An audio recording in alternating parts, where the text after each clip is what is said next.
Aiden's wearing glasses. They're fake. I am a faker through and through. Mm-hmm. Yes, he fakes everything. do.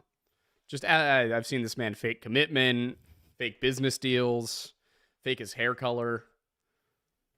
I don't know what my hair color is. Yeah, I actually don't either. It's kind of changed a number of times over the years. Some people tell me it's red. Some people tell me it's blonde. Some people tell me it's brown. There's a little bit of everything in there. Some people are colorblind. Some people are colorblind. You are. I'm not. Yeah, I don't know shirt. I don't know shirt wear. I don't know what color the shirt I'm wearing is. I actually do with this one. That was more of a joke. That said, I thought, is that the black one? It is. Are both of the ones we got most recently the black one? Most recently, yes. I'm going to need to make some changes to what I think I own. Because I thought they were both blue again. I thought they were much closer to the color I'm currently wearing. Yeah, no, the one you have is very close to that color. The one that was the Wild West font. Yeah. Yeah. Also, just so you guys know, I'm not doing this just for the aesthetic. They're blue light glasses, and I have a headache. I had to make fun of him a little bit for it, though. 100%. That said, I do want to point out, though, the shirt you're wearing, if you'd like to give the people some visuals. Look at that bad boy right there. Look at this thing. You can get it from Bunker Branding, bunkerbranding.com. So anyway, with that out of the way, today's topic of conversation, we have covered just so many. What? Is young Colonel Sanders the new co-host? No, you got to wear for the next episode now. You got to come in full Colonel Sanders. It's finger licking good. Yeah. Oh boy. So anyway, as I was saying, we've covered a lot of these Great Smoky Mountains cases so far. And I was kind of wondering, I wasn't sure when we were going to get to Eloise Lindsay because of the way everything's broken out. But as I was going through, I was like, man, this really is so similar to Evangeline Lorimer down to their initials. Yep. And the weird part about it is the rational part of my brain is like, there's absolutely no way these two things are connected. But at the same time, they really feel like they're connected. Because, I mean, for those who have seen both videos, obviously you know the stories. But what we have in this situation is, obviously both aren't in the Appalachians. Well, technically the Foothills Trail is in the Appalachian foothills. Both are not in the Great Smoky Mountains National Park. But they are both a young woman who goes on a solo hike, does not show up when she's expected. People spend 2 weeks looking at exactly the place she disappeared, don't find her, and then at the end of it, she just kind of appears. In the case of Evangeline Lorimer, she appears in precisely the place she went missing. Basically just finds a kid and is like, hey, I'm lost. Can you help me get home? Evangeline is found in the woods by a hunter. So in both cases, it's a younger man or boy who finds this 21, 22-year-old woman just chilling in the middle of the search area. And nobody can really explain where this person went. It's also, I mean, we look at the dogs in the case of Evangeline Lorimer. Dogs followed her from where she left her jacket, down a trail, down a hill, out of the park. Eloise Lindsay, dogs follow her off the trail, down a hill, and to the river, and then they lose her. And then she shows up miles west of there. In the case of Evangeline Lorimer, she shows up miles east of where she was last seen. I get it. I do get when people look at it, like the Missing 411 stuff in general, and they have the thoughts I did originally, which is there's no way these things aren't connected. But I look at this one, I look at these two, and they're 40 years apart, 38 years apart. They're in two different parts of two opposite sides of North Carolina. And neither one makes any sense. I mean, Evangeline, Eloise, you can kind of explain as paranoia. You know, she was convinced that people were following her. Why? Who knows? Do I think it's out of the question that a couple of construction workers were catcalling her? Absolutely not. To go from being catcalled to being lost in the woods for 2 weeks, running away from the search parties because you think that they might be the captors. What's the chance that a whole bunch of people are chasing you at the same time that there's a massive search effort going on? Well, I also really liked your theory about the possibility that she was essentially doing what Evangeline was supposedly doing, to test her limits. And then the idea that it went a little south, she got paranoid, and then she made up the story more or less, in a sense, to kind of cover for the fact that, that entire big effort went into finding her. Where do you net out on the likelihood of that? I still think the most likely outcome here is that is that Eloise, It's so annoying that they're both yeah. EL. Yeah. And then of course there's the fact that an Evangeline was a core character in the Amber Tuccaro case, which I've been having to separate those in my head the whole time too. Who, by the way, I mean, if you guys have not seen our video on Amber Tuccaro, I'm not going to tell you it's the best video we've ever made. It's, up to our standards, I would say, but it's... And most of you haven't seen it. Yeah, it's one of our less watched videos. I am appalled at what happened there. It's an MMIW case. So it's not Missing 411. It's not Smiley Face Killer style. It's MMIW. It is a Native American woman who was basically living in a women's shelter, and she met a woman there named Evangeline, and this Evangeline figure became friends with her, and only 2 weeks into them knowing each other at all, invites Amber down from where she lives in northern Alberta in a Native American community to go down to Edmonton to go shopping and just explore. I think that probably was not why Evangeline was taking her there. We also know that the first night they were there, Amber ended up having a date with a man she met that day, which in the video I was very clear, and I want to be clear again now. I'm not saying that Amber Tuccaro was voluntarily involving herself in prostitution, but everything about the case sounds like sex trafficking. And it sounds to me like Evangeline probably knew that. Whether she told Amber before they left, hey, we're going to go be hookers in Edmonton, I don't know. I doubt it. My guess is that there was probably some other motive and she convinced her into it when they got down there.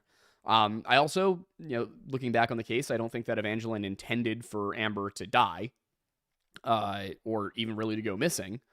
But I do think, based on what happened after that, I think she knows it's her fault that it happened. But yeah, I would suggest going and watching that because it's a great video, but it also highlights a serious problem with how the Canadian government is handling missing Indigenous women. And I don't know what Canada's up to necessarily now in the ensuing years. I know the United States, that under Trump, the government passed an executive order that was specifically geared towards helping to end the missing and murdered Indigenous persons. I believe it's MMIP in some cases, ending that problem. And what that did was it addressed a few core issues. It allocated some funding, allocated a task force. But one of the biggest issues that was going on in the United States, at least, is that state police could not go after people who committed crimes on the reservation. Yeah, I mean, that's been Native police can't go after you if you commit a crime on the reservation and live off the reservation. That's been a common issue within those overlapping communities for a long time now, and also a really well-depicted issue, I think, in the last 10 years in a lot of storytelling. It's all Sheridan. It's been very largely Sheridan, for sure. Yeah. If you guys haven't seen it, Wind River, amazing movie. It's also, go watch Wind River and then watch Yellowstone, and you'll be like, oh, okay. Yeah. This was a pilot. Yeah. Yeah. I think, I honestly, I wish we'd gotten with how Yellowstone has gone, I wish we'd gotten a Wind River series too, because I feel like it would have been awesome to see Jeremy Renner handling that. That would have been great. I just saw a clip for the first time of the 1923 show. Good. I'd never seen anything, but like the one guy, I guess he's in a new movie that's coming out now, so I'm seeing more clips of him. Probably Spencer. Yeah, probably. And I was like, oh yeah, he's a Dutton. Like there's no, I saw literally one line of dialogue and I was like, I'm sold. That's cool. Yep, I'd be in. Yeah. 1923 is great. I'm so excited. There's going to be a second season. Nice. Yeah, but that's just to not get too off track. But yeah, the whole thing with Amber and that Evangeline. But you know, with Eloise and Evangeline, with Eloise specifically, because Evangeline never said she was chased. She did say that she, you know, heard people looking for her, and she, for some reason, her answer changes. And this is the other thing, is it's the same exact thing. Like, you get all the newspapers cover it. Nobody covers everything she said. Yep. Mm-hmm.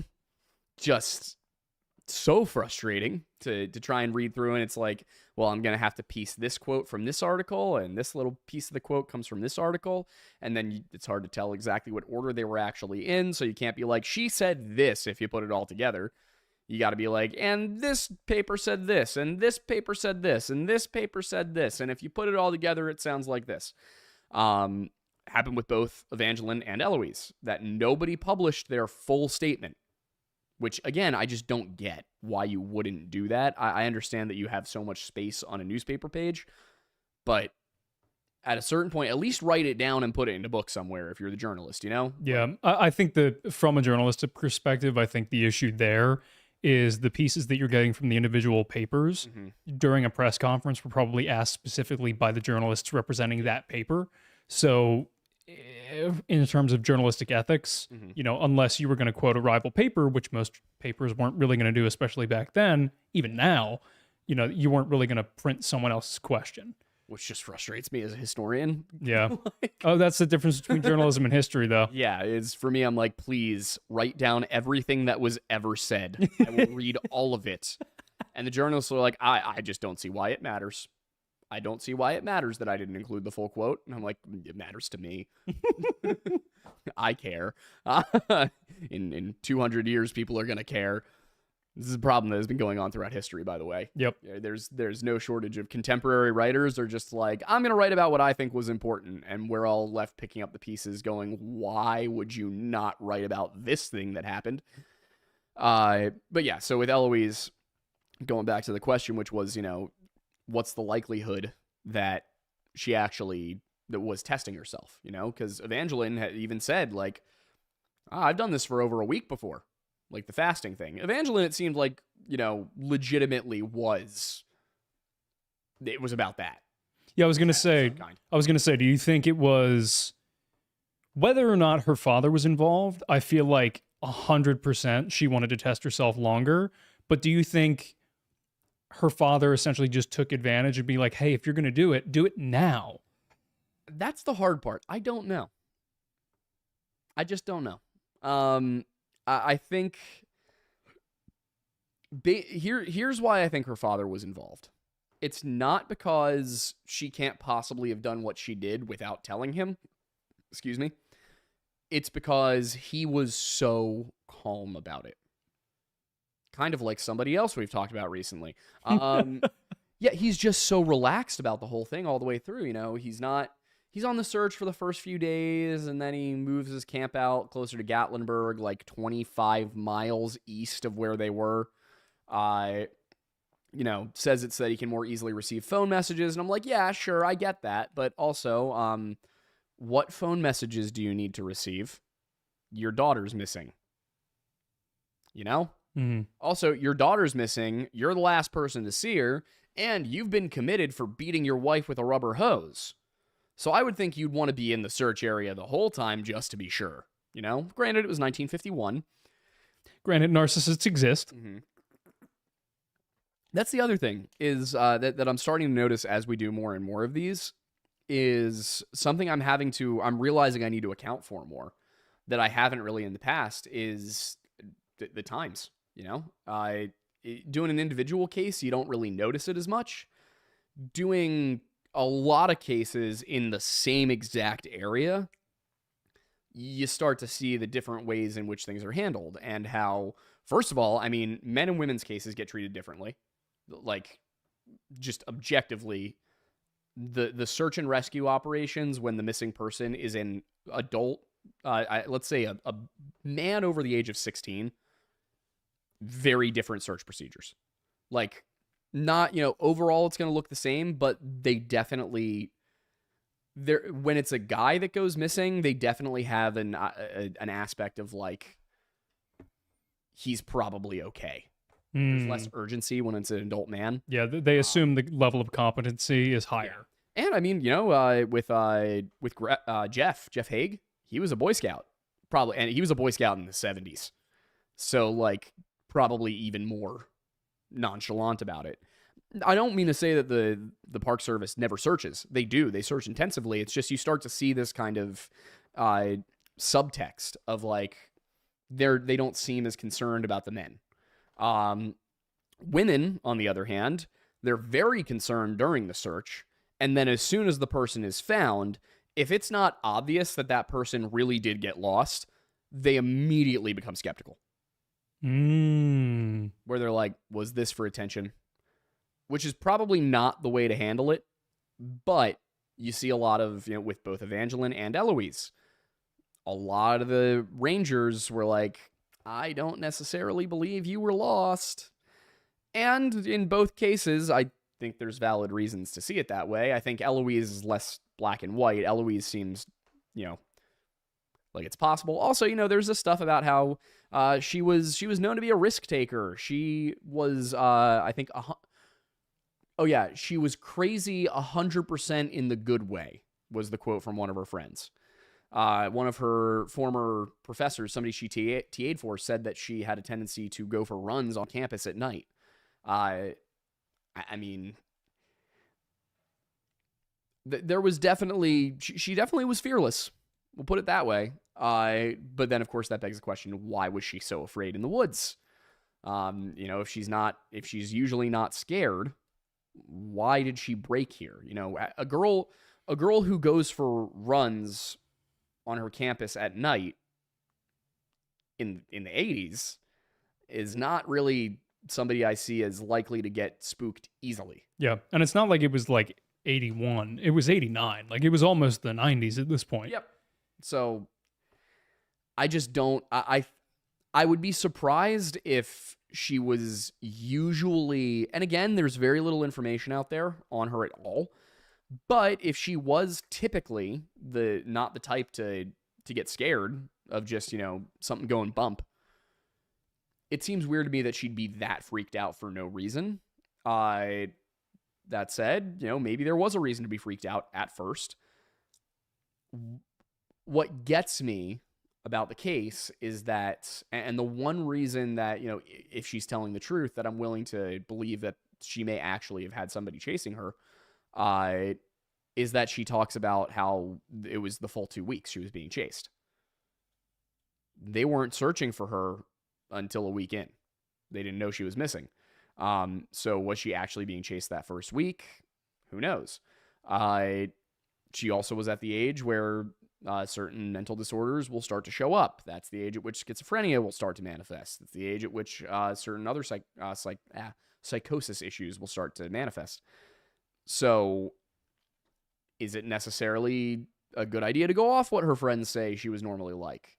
At the end of the day, the biggest problem in understanding the case is that this is a fairly recent one, and just Eloise Lindsay is not a name that pops up in anything else. She's never written a book on it. She's never made public appearances about it. It seems like this happened, and then she just never made the news ever again, which is how most things go for most people, to be fair. And it seemed like she didn't see this as, maybe that's what gets me about it, is why would not write a book? Maybe there just wasn't a lot of interest. Well, the immediate thing that comes to my mind, and there's another thing I want to footnote for a minute, is with the paranoia idea, if we're not looking at it from the perspective of a psychosis incident, especially with the idea that, she was being chased, do you think that there may be a subtext to the chasing, in the sense of there was something that may or may not have happened at the beginning or in the middle of when she was out there in relation to hearing men behind her that she didn't necessarily want to say in the papers that may have led her to be on the run and feel like she needed to be on the run? So the thing is, if that had happened, I would think it would have changed the way that the Park Service talked about it. Okay. I think they probably would have been, because here's the thing, if she... I'm assuming she didn't even tell the Park Service. That's my thing. It's possible. Yeah. Thing is, when she gets back, she's so chipper. Great point. Yeah, especially all the photos in front of the tree and stuff. Like, it would be that's a performance at that point. She doesn't look traumatized. And it's some people come out of traumatic events like being lost and they're totally fine. In her case, the trauma would be basically being assaulted and then being lost in the woods for 2 weeks. You're probably going to need a psychiatrist after that one. Yeah. Was there a form of psychiatric evaluation? She was not evaluated because there was no psychiatrist on staff at the hospital. That's right. I remember you saying that. The other thing is a psychiatrist might have sat there in those interviews with her and been able to say, hang on a minute. That doesn't sound right. In my limited experience, knowing people with schizophrenia and schizoaffective disorders and just talking to people who deal with that, I will say that a lot of what she said happened at the beginning sounds like that to me. I think that I really do think the most likely, given that we don't know anything about what happened in the ensuing years, with Evangeline, I think it's most likely that she was deliberately off trail and that she did not want to come back. She wanted to test herself out in the wilderness. She talks about religion in connection with her being missing. So does Eloise, but Eloise's was like, I knew I wasn't going to die out there. And I just had to put my trust in God. Things like that. Evangeline's was more like, I was doing this to test myself before God. Very different circumstance. As a religious person, like those are not the same thing at all. So with Eloise, I think the most likely, what it sounds the most like to me is schizophrenia. I mean, she talks about how she didn't see any of them. She just heard them. She also talks about, at one point she mentioned monitors that sense living things. Weird, right? That's not a thing. Do you know how easy, like you've gone hunting. Hunting would be very easy if you had a monitor that tracks living things. Yeah, especially was she talking about in 89 or is this 89? Yeah, I mean, as far as I'm aware, there was not really, correct me if I'm wrong, because I'm a little bit out of my element here, but as far as I'm aware, there wasn't like commercial civilian thermal. No idea what she was talking about. Yeah, like thermal was not around. Night vision was, I don't think night vision was really a thing until they had night vision. Right? Night vision, I think, was developed for Vietnam. I don't know if it was consumer. Yeah. At that point. But the other thing is, can you look up the release date of a movie for me? Sure. What movie? Predator. I think that was, I'm going to say 85, but let me double check.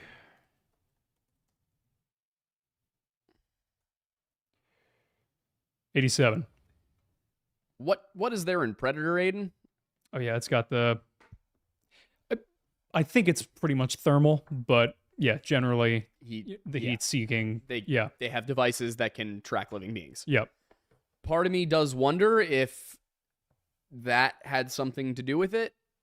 If maybe this was a mix of, she was catcalled, was scared that guys were going to do something because, if you get catcalled on a busy city street, most likely nothing's going to happen to you. Mm-hmm. If you get catcalled in the middle of the woods, a little bit more reasonable to be afraid. Yeah, I think especially in that generation, most people had watched the movie Deliverance, so they had a general fear. That was the other one I was thinking of, was Deliverance, and it was not coming to mind. But there's a certain, it's not pleasant to have people, shouting out various explicit phrases at you, no matter where you are. If you walk into a CVS, you're probably fine. If you're walking past a construction site with cameras everywhere, you're probably fine. You're walking past a construction site on the Foothills Trail with nothing but wilderness on either side of you for miles. And you're alone, and you're aware that nobody even knows you're alone on that trail. That's a reasonable fear to have. Yep. I think she probably did get scared because of people behind her. I think she probably did hear people talking about her. I think she ran off the trail. And I think that as she did so, she got lost in the woods. And I think that just accelerated. The amount of voices she said she heard does sound like there might be a mental health aspect. Yeah. At least for the first week, yeah. Yeah, I would be very curious about that. But I would also wonder, if you're in the woods for 2 weeks, you have very little food, you don't have anywhere comfortable to sleep, you might kind of lose track of how many days it's been. You might, upon getting to the hospital, be like, I was being chased the whole 2 weeks. And realistically, the first few days you were out there was nothing going on. She says she was off the trail on the 7th, that whatever happened on the 7th. That's 5 days until she's being searched for. And especially if you're kind of near the trail still and there was work going on, you might have been hearing things echoing around. You might have been hearing things from, several hundred yards off through the trees where you can't see. They said the devices that track human beings thing was probably just trucks backing up. Beeping, I don't think she said that because of beeping. I think she said that because something made her think it was that, which leads me to believe that it was probably something to do with pop culture. Like, that just seems like the most likely situation. Evangeline, on the other hand, totally purposeful, completely deliberate. That was a waste of resources looking for her. And that's the crummy part about it is, the Park Service is always going to look for you. Just, it's your responsibility to not, give them a phony reason for it. Because if you do that, it's going to start to look like people are crying wolf, and the more people you have crying wolf, the less inclined they're going to be. Even Eloise, the bill for her search was something like $17,400 in 1989. It was something around $4,500 or $45,000 today. It's a lot of money spent to look for somebody who admitted that she did get back to the trail several times, but ended up going back off it because she was worried that her captors would find her. I understand why the Park Service gets frustrated. I also understand why they look in all of the cases, because you never want the case you didn't check up on to be the one that you should have checked up on.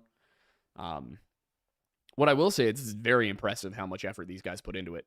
I mean, and it's not just Park Service. It is, you have sheriff's departments get involved, obviously, but then every single case we cover, you've got just rescue squads from all over the place.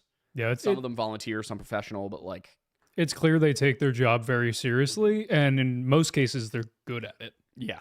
And the thing is, a lot of these rescue squads they're weekend warriors. They got, the reason you see these huge searches on Saturday and Sunday in most of these instances isn't because they are all volunteers who are just, oh, this is my only day that I can do this. It's not it. It's because a lot of those guys are volunteers that have day jobs during the week, and they do professional level search and rescue on the weekends. Yep. Which is another great reason as to not intentionally cause people to have to do this, because from directly that perspective, you've got people who are essentially giving up all of their free time of their life with their families and everything along those lines to then go look for somebody. You would hope that the majority of the time, with the others being the true exception, that it's really a good, valid reason for them to be out there so they can stay motivated and hopefully continuously find people that need to be found. Oh, yeah. I do want to pull up because I think it's worth mentioning. If I can find the script really quick. Ooh, excuse me. Oh, whoa. Okay. There's Dennis. There is there we go. Just got to find this. Yeah, here we go. So in the Dennis Martin case, just to kind of do this, and I'm sure probably gonna want to go to super chats sooner rather than later based on what I just saw. Yep. All right, so rescue squads involved. This is for Dennis Martin. So all of these are going to be Tennessee unless otherwise specified. Mm-hmm. Anderson County, Bledsoe County, Blount County, Carter County, Bristol, Churchill, Claiborne County, Coffee County, Cumberland County, Decatur County, Irwin, Granger County, Greenville, Hancock County, Hickman County, Hawkins County, Jefferson County, Jellicoe, Johnson City, Kingsport, La Follette, Knoxville Volunteer, Loudoun County, Marion County, McMinn County, Middlesboro, Kentucky, Monroe County, Morgan County, Norristown, Newport, Pickett County, Ray County, Roane County, Rutherford County, Scott County, Virginia, Sequatchie County, Sevier County, Smithville, DeKalb County, Sparta, White County, Sullivan County, Union County, Warren County, Williamson County, Williamsburg, Kentucky, Franklin County, Bradley County, Grundy County, Jackson, Tennessee, Dixon, Tennessee, Tri-County, Kentucky, Pike County, Kentucky, Harlan County, Kentucky, Anderson, South Carolina, Athens, Georgia, Graham County, North Carolina, Yancey, North Carolina, for a total of 57 rescue squads with total man hours of 26,589 and vehicle miles of 69,811. That's insane. 2 weeks. 29,000 or 26,000 man hours in 2 weeks. 1,400 people. For 26,000 man hours. How many years is that? A lot.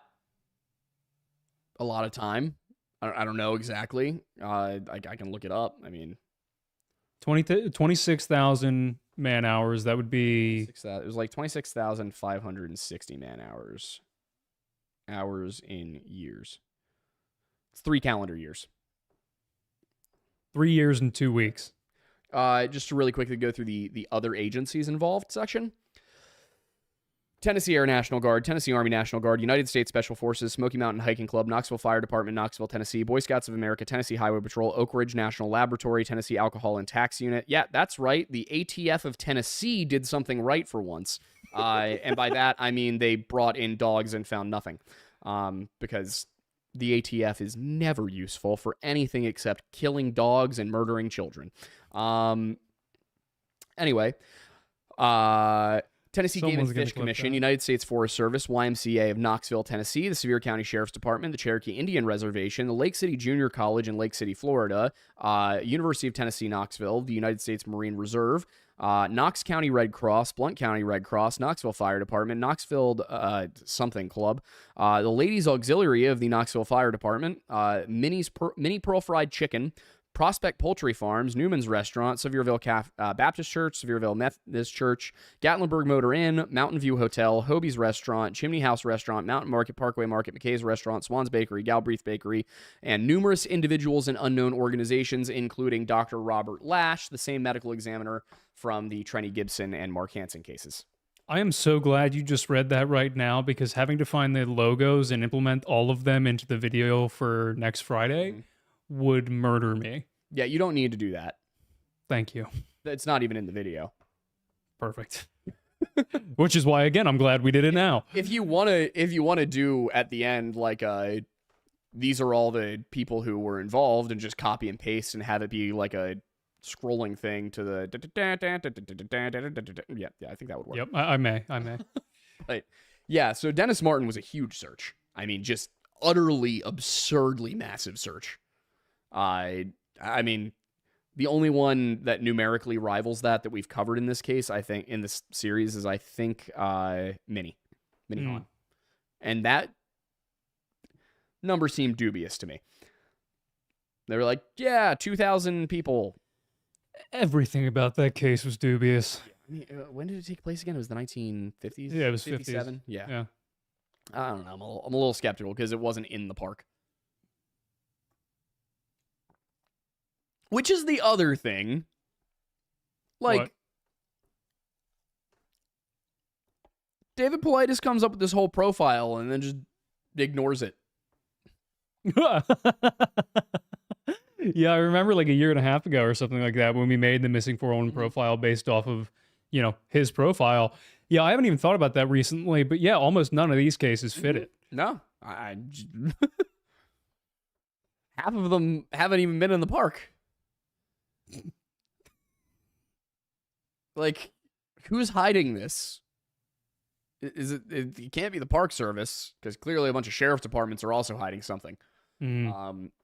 And that's something that I'm going to get to in the second Dennis Martin video too, is just all the many ways in which this is not a missing 401 case. It's the most missing 401 case, and yet, like, sorry, that's not what I meant to say. What I was going to say is it's not Bigfoot. Bigfoot didn't do this. He implies Bigfoot did this. Every single time he implies Bigfoot did this. I didn't notice it before because it was so many scattered cases, but like when you see it in writing over and over again. Oh, by the way, I think there's a book that we need to get. Which is? I'm fairly certain that Paulides either has or contributed to a direct Bigfoot book. Oh, yeah, that's what he was. Oh, he was, from the time he got out of the police department to the time he started doing the missing 411 thing, he was a Bigfoot researcher. That was what he did. Yeah, I think that's kind of key to include in some of the disclaimers that we put, where it's like he doesn't say it is, but he says it is. Where he never actually in the missing 411 stuff says the word Bigfoot, but the key context is that before he even got into it, he was researching Bigfoot. He first came across the missing 411 stuff, according to him, while working on a Bigfoot book. Like, I don't mean to hate on the guy. It's just, come on, man. Also, I'm getting more and more reasons to hate on the guy the more I do this. Like, I get why people who have done a lot of looking into David do not necessarily like what he's up to. The Dennis Martin one, there's a few different things I'm looking at right now. One of them is a letter that he says was written and submitted by a psychic. He does not supply the whole letter. He only supplies what he claims are the last 3 paragraphs of the letter, and he doesn't say where he found the letter. He doesn't say... He said... Sorry, he does. He said that the letter was in the set of documents that were sent to him when he submitted a FOIA request. I don't know if David is aware of this, but that FOIA request, all those documents ended up online on the National Park Service's website. Letter's not in there. So I don't know if he made up the letter. I don't know if for some reason the FOIA documents he has are different than the FOIA documents that are on the website. If they are, how? What? Granted, I will say somebody definitely made some kind of mistake with the FOIA documents because there are, I think, 3 different places where the same pages are in there. So it's possible that somebody left this letter out. Just unlikely. But then I'm wondering how he got it. Yeah. If the rest of us didn't. So I might file my own FOIA request on this one, honestly, just to see what they'll send me.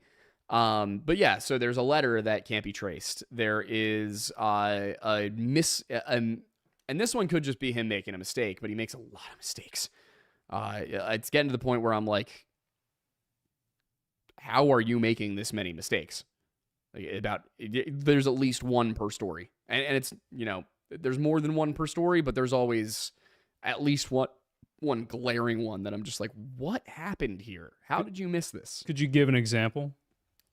So I mean, with Minnie Han, he just neglected to point out the obvious, which was a child who was found deep in the woods after suddenly vanishing 3/4 of a mile away from half of her clothing at the bottom of a cliff with the rest of her clothing on top of that cliff. It's pretty obvious what happened there. Especially given the scratches all over her lower body. God, I still get angry thinking about that one. Yeah, it's one of the ones where we covered it and we were focused on like covering the story. Yeah. But like even just in the editing room, I had to put a wall up and not let myself think about it because it's yeah. All right, let's just move on. Yeah, that would be an example. Another one, that Mark Hansen, he just got like a bunch of weird little things wrong. He makes the whole thing about how it's like, oh, that's what it was. He talks about how Mark's backpack went missing. It's like it didn't. It was just found further down the trail. It might not be that it was missing. It was like his backpack was randomly found or something like that. I forget exactly what it was, Mark Hansen, but there was something that I was like, that's just not true, you know? God, what was another one? Oh yeah, Jeff. There's no mention of the fight that happened between Jeff and the other boys, which was kind of like pivotal. Yeah, to you the whole found story. that wasn't even me. That was you. Changed the whole thing, you know? Trenny.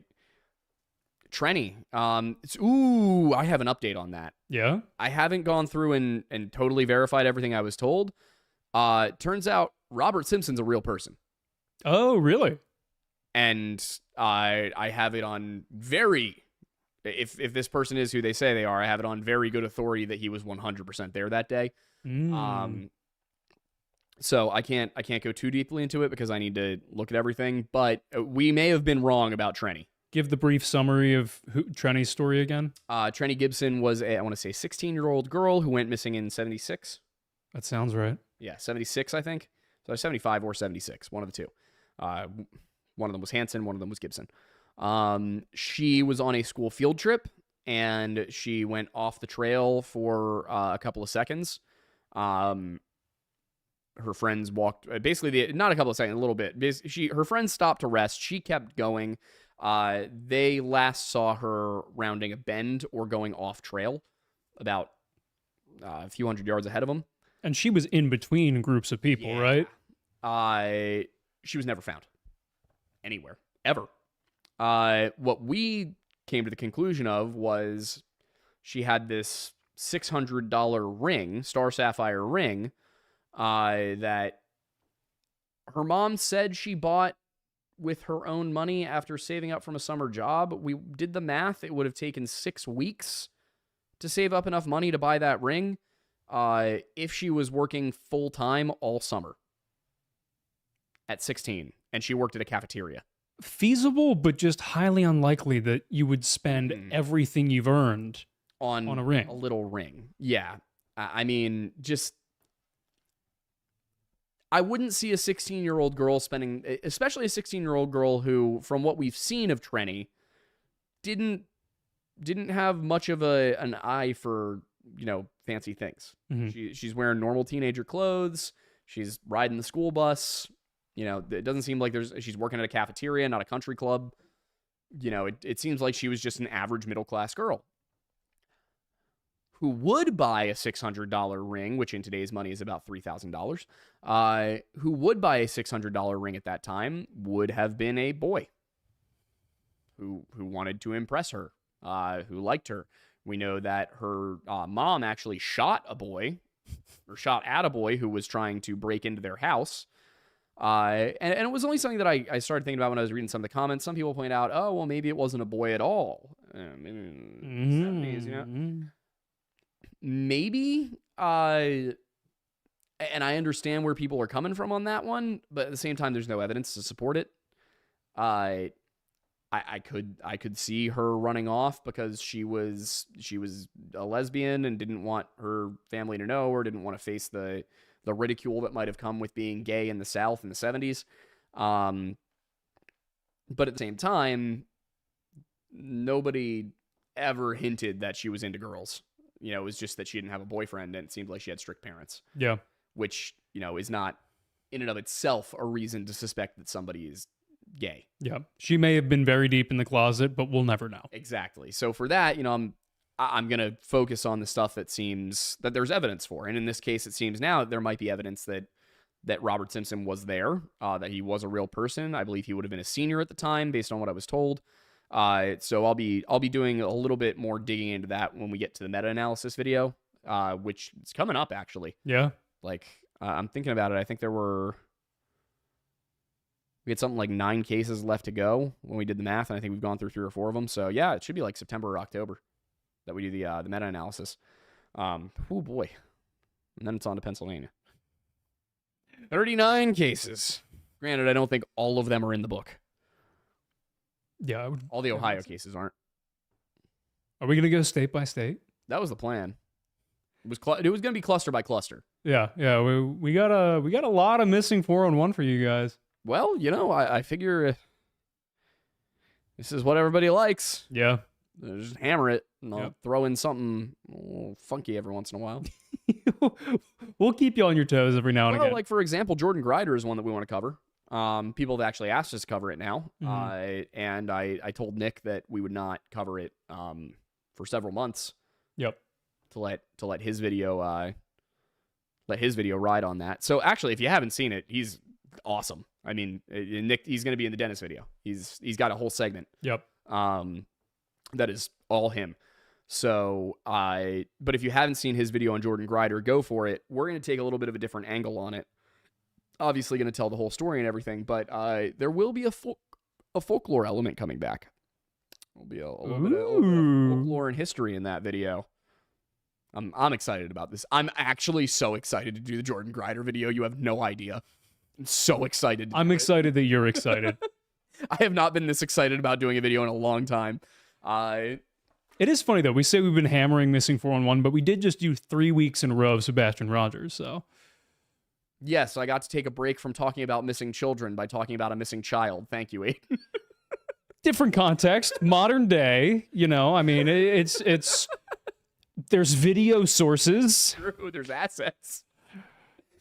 Yeah, but for Jordan, I'm thinking just to give you guys a little hint here, because a lot of people looked at him and been like, Bigfoot did it. No. I have my own ideas. Wait, I gotta say, from where we started, as like you, the resident, like willing to believe in the supernatural, and me as the skeptic, it's funny to now be in the position where it's like, he's more of a skeptic than I am now. You just switched the camera. Yeah, I know. I did it wrong. It's fine. You're going to be very disappointed in me because the title of that video is going to be The Wendigo Killing of Jordan Grider. No way. Is it?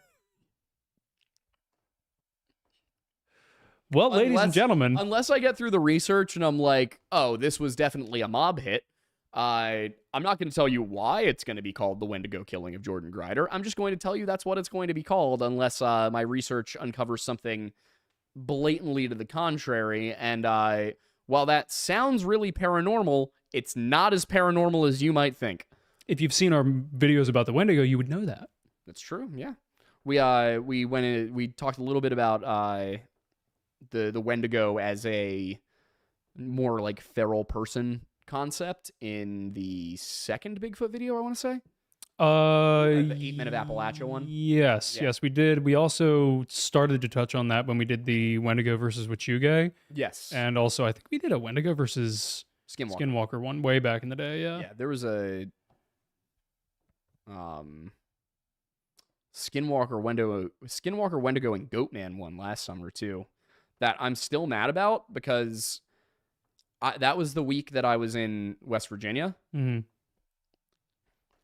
I researched and wrote that whole video in one day. It was one of our best performing videos at the time. I would spend a week busting my ass on something just absurdly complicated and difficult and have it get 100,000 views, and then that one went and just ran away with it. Yep.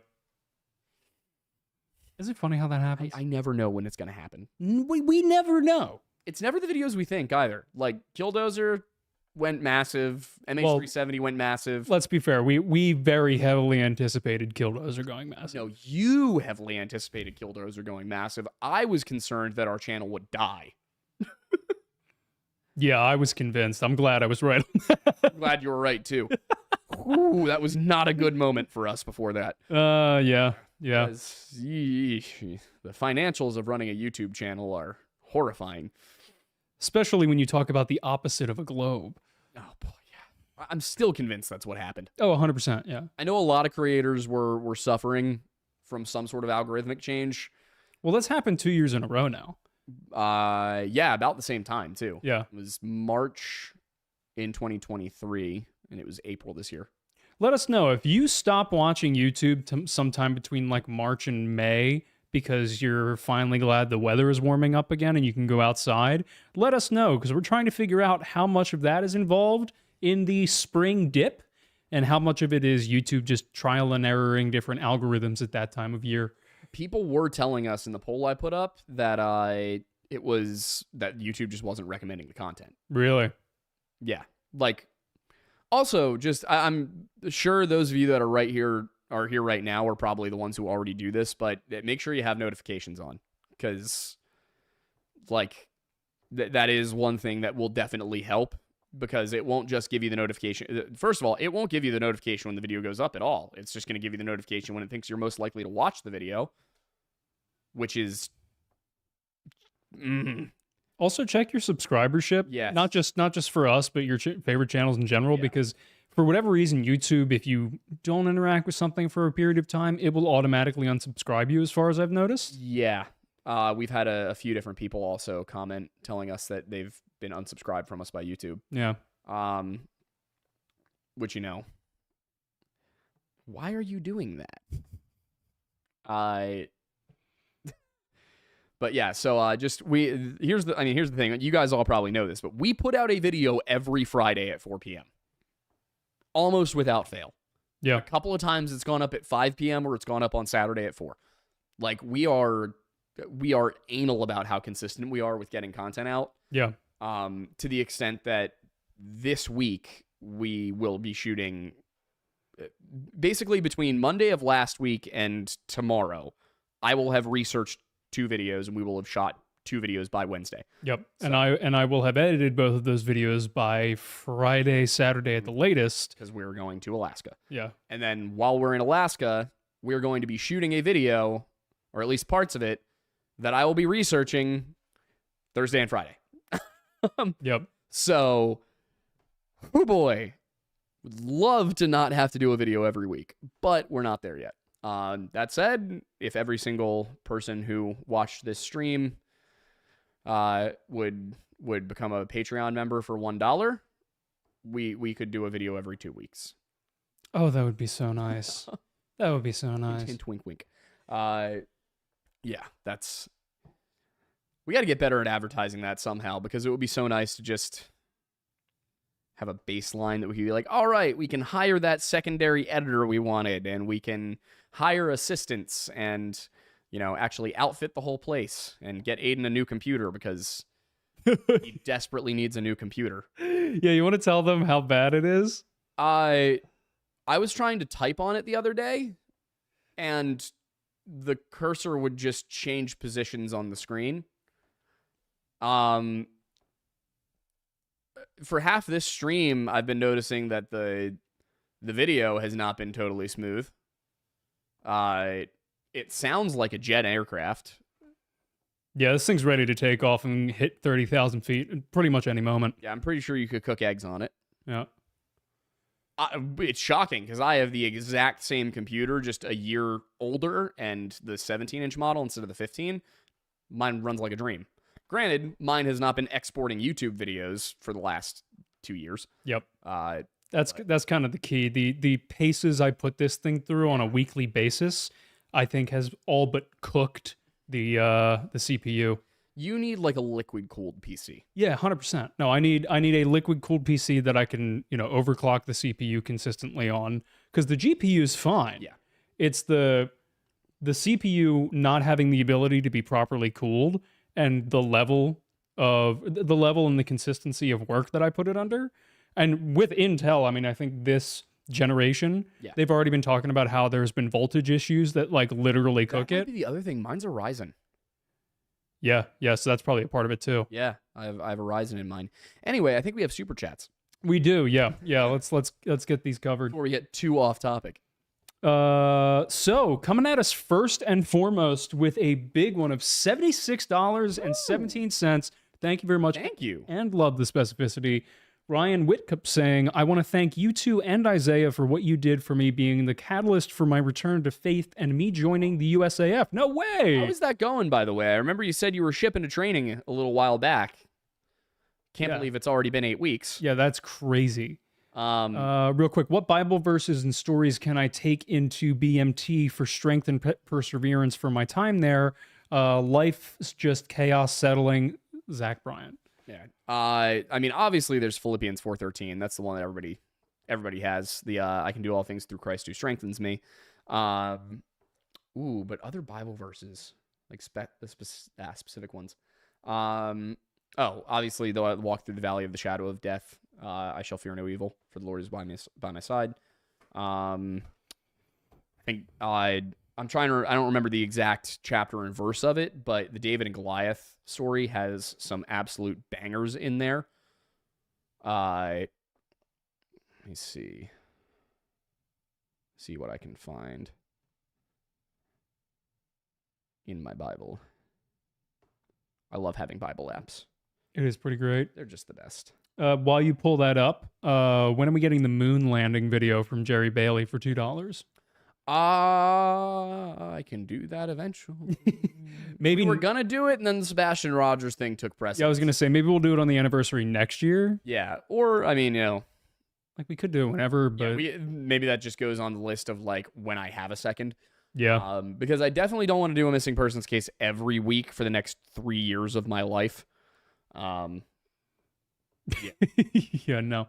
Also, Trains and Stuff has been a member for 3 months. Thank you. Duo Black Rose for $5 saying that we should check out the Rough and Tumble Flea Market in Paradise this past weekend. It was real hoot up there. Wait, what was it? The Rough and Tumble Flea Market in Paradise? Paradise, Pennsylvania? I guess. I don't think I've heard of it. Nor have I would check it out. Audrey, hey-o. Sorry we haven't done a Captain Cat stream in a while. Been a member for a month, and for $1.99 says, what are y'all's favorite colors? It's worth it, I promise. I like forest green. Like a good dark green, a good rich dark green. Get out of here with that sage BS. I love that that's your favorite, because that's like in my top 3. Yeah. So it's good good there. Mine's like either a very light, like strong blue, or like a really deep rich blue. But yeah, generally blue. But yeah. Where's the specific Brian Winters for $4.99 saying, I actually made it to 1. Do you guys have an ETA for the show on Pepperbox? Found you guys from Unsub and you quickly became a favorite. Keep it up. We are not in charge of whether or not we get a Pepperbox show, but we are very interested in doing one. Yep. I texted Eli a couple of weeks ago. I haven't heard back from him because, the man's busy as hell. I'm sure I'm the same way. I have like 960 some unread messages. Yep. But yeah, we would absolutely love to do that. And, that's entirely up to them. We are ready to go when they are. Yep. We would do it, but we're certainly not going to pressure them into letting us do it. Skibbity Mike DeRusha for $1.99 says, this is like 80s metal meets 90s nerdcore with our hairstyles and vibes today. Yeah. Yeah. You're not wrong. No. The Tom has been a member for 2 months. Thank you. Thank you. Well, the White Trash Panda for $2 says, did you fellas get your package today? Ooh. Was it shipped? Was it shipped to the P.O. box or was it shipped to the studio? Let us know. Because that will be important for us. Yeah, that'll affect it. Still looking for this specific Bible verse, by the way. Yeah, I figured you were. Jedi Drewster T for 556. Nice. Says, my t-shirt arrived on Thursday. I'm loving it. Was refreshing the Bunker Branding site every day and ordered it before the release announcement. Woo! Love that. Awesome. Thank you. Love the dedication. Yeah, they're nice shirts. They're really fun shirts. Yeah, they're great. Trains and Stuff for $10 says, my free membership super chat is not working. I will post it to the group. Love you guys. Keep up the good work. And currently heading east on 76 in PA. Best of luck, and we hope... Hang on. There we go. That's the right one. Best of luck, and we hope you're safe, because 76 is a nightmare always. Yeah, disgusting. Don't know why the super chat's not working, though, so... check, make sure... Yeah, we're good. Gomb for $5 says, I lost a very close friend this morning, and unfortunately he wasn't a believer. Mr. Mattis, do our prayers still matter to those who are in hell? Oh, good God, man, we need to bring Weird Bible back. Yeah. Are you liking the idea that I pitched you today? Yeah. At the very least, because I can write these questions down and then present them. For those who are unaware, we have another show. It's called The Weird Bible. It's with Wendigoon. Unfortunately, Isaiah has 80 million shows that he does and is currently on tour promoting his movie. So it's kind of on indefinite hold at the moment. We're looking at ways to bring more content to that channel. One that Aiden suggested was that we basically get a panel together of an Orthodox priest, a Catholic priest, and a minister, and just have them sit down, and basically I would run the show as a host rather than a active participant in the discussion. And it would be kind of us being like, all right, here's this concept. Let's talk about the different views on it and what brings these groups together and all of that. So I think it's a great idea. But those kinds of questions are exactly what I think would go for it. To give you my answer to it, and I would recommend you also go and watch our hell episode on that channel, because I think that the concept of hell has been wildly misrepresented throughout time, for a number of reasons. Most of them not so great. Some of them a little silly. Like Dante's Inferno was never meant to be taken as a theological, work. It was never meant to be understood as accurate to Christianity, much like John Milton's Paradise Lost. They're both essentially biblical fan fiction. In the case of the Bible, the word hell is not in Greek. First of all, it's a Germanic term. The English term hell comes from the reason we have hell is the Nordic, the Nordic and Germanic religious system, where one of the underworlds was called hell, and the ruler of that underworld was also named Hell. The terms used in the Bible are things like Sheol and Tartarus and Hades. Hades just means underworld. It just means the afterlife, basically. Tartarus Tartarus in Greek mythology is a giant empty pit, like a bottomless pit where all of the evil monsters go. It also shows up in Enoch. And then Sheol is kind of the same thing. It's just the afterlife. It's just, whatever comes after death. The Bible says a lot of things like hell is as, or hell is like a lake of fire. Talks about the wailing and gnashing of teeth. But I think the biggest misconception about the Christian afterlife is that you die and you are immediately judged and you go to heaven or hell. There's no in between. There's nothing else. Growing up Protestant, I was raised not to believe in purgatory. As a concept, I don't necessarily believe in the Catholic concept of purgatory, but what I do know is that if you read the scripture, then what you hear about in the Old Testament is sins being burned away, sins being cleansed, not eternal damnation. The eternal damnation aspect is not entirely New Testament, but it's most explicit in the book of Revelation, where it talks about how after the final judgment, it's an important distinction there, the last judgment, then those who sided with Satan and his angels will be bound and cast into eternity. I was just watching something earlier today where it mentioned something about that, about the sins being burned away, and it was in reference to, I don't remember whose it was or who was in control of it, but there was essentially a multi-sided burning sword. Is that? I believe that is from Revelation. Okay. Again, no, yeah. Wait, that might be might be the cherubim guarding the entrance to Eden. That's it. Yeah, it was the sword that essentially would cut the sins. Like it was in the context of the conversation I heard it being discussed in. Mm-hmm. The purpose of the sword was essentially to carve out the sin from the spirit, essentially, or not necessarily the spirit, or it was.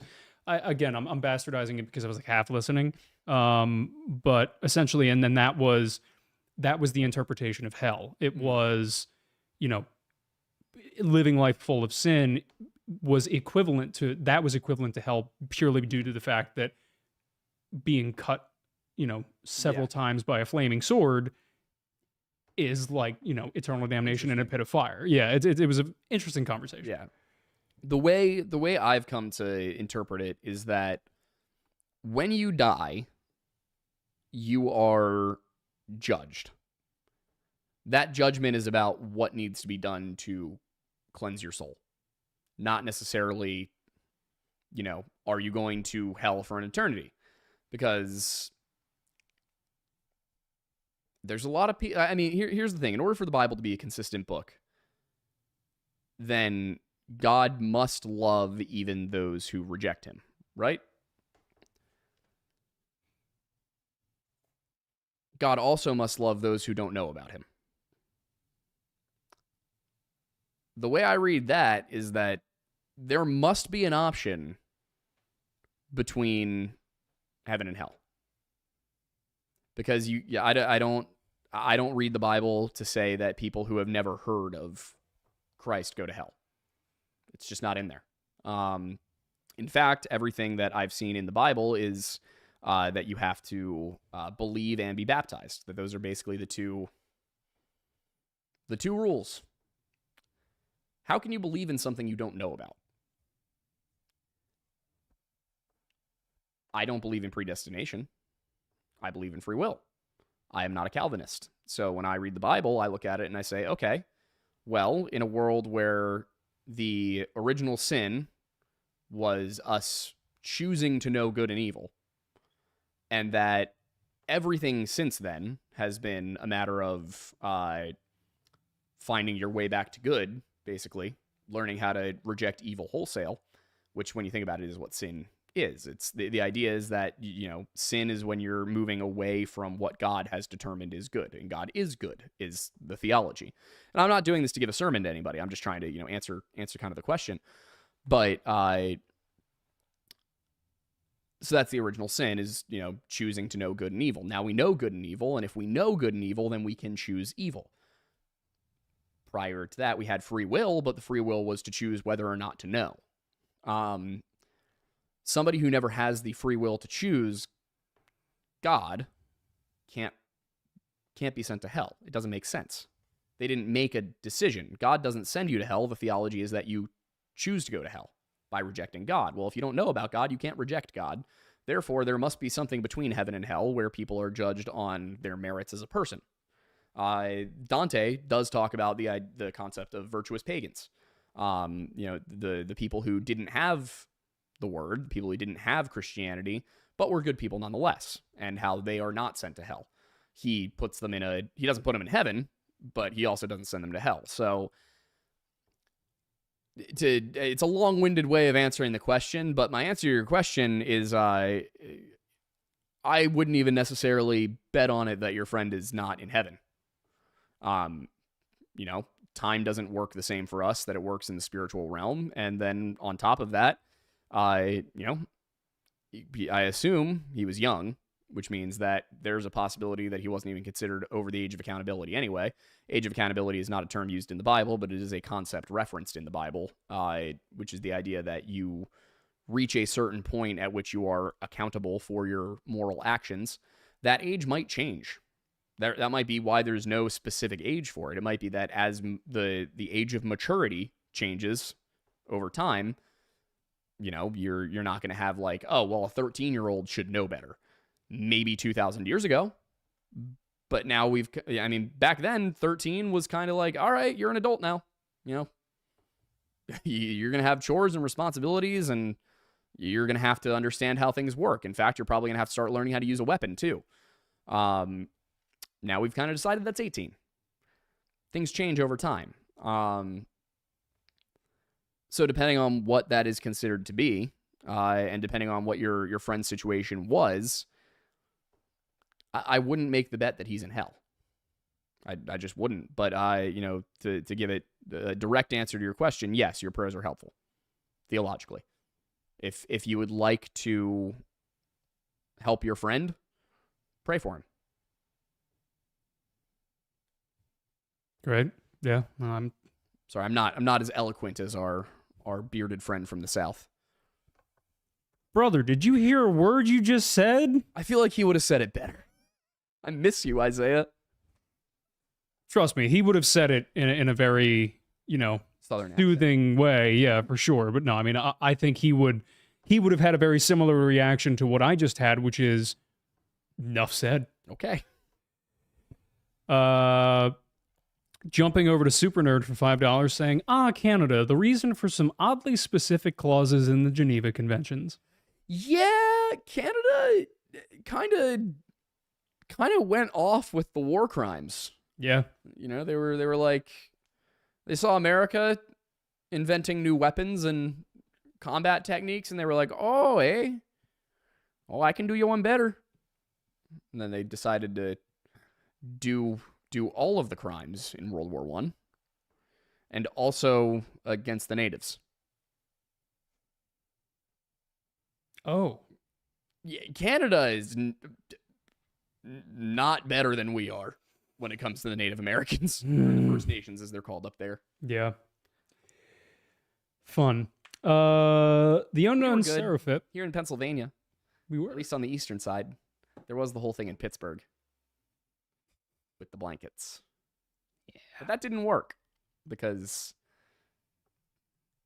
that's not how smallpox is transmitted. It was also done without his commanding officer's knowledge. Really just the worst attempt at a war crime in history. Yeah. Like, didn't have permission from your CO, didn't have the proper transmission vector. All you ended up doing was giving your enemies blankets. Worst execution of a war crime in history. Thank God. I mean, yeah, exactly. It's a good thing. It's just like, bro, at least do one of the things properly.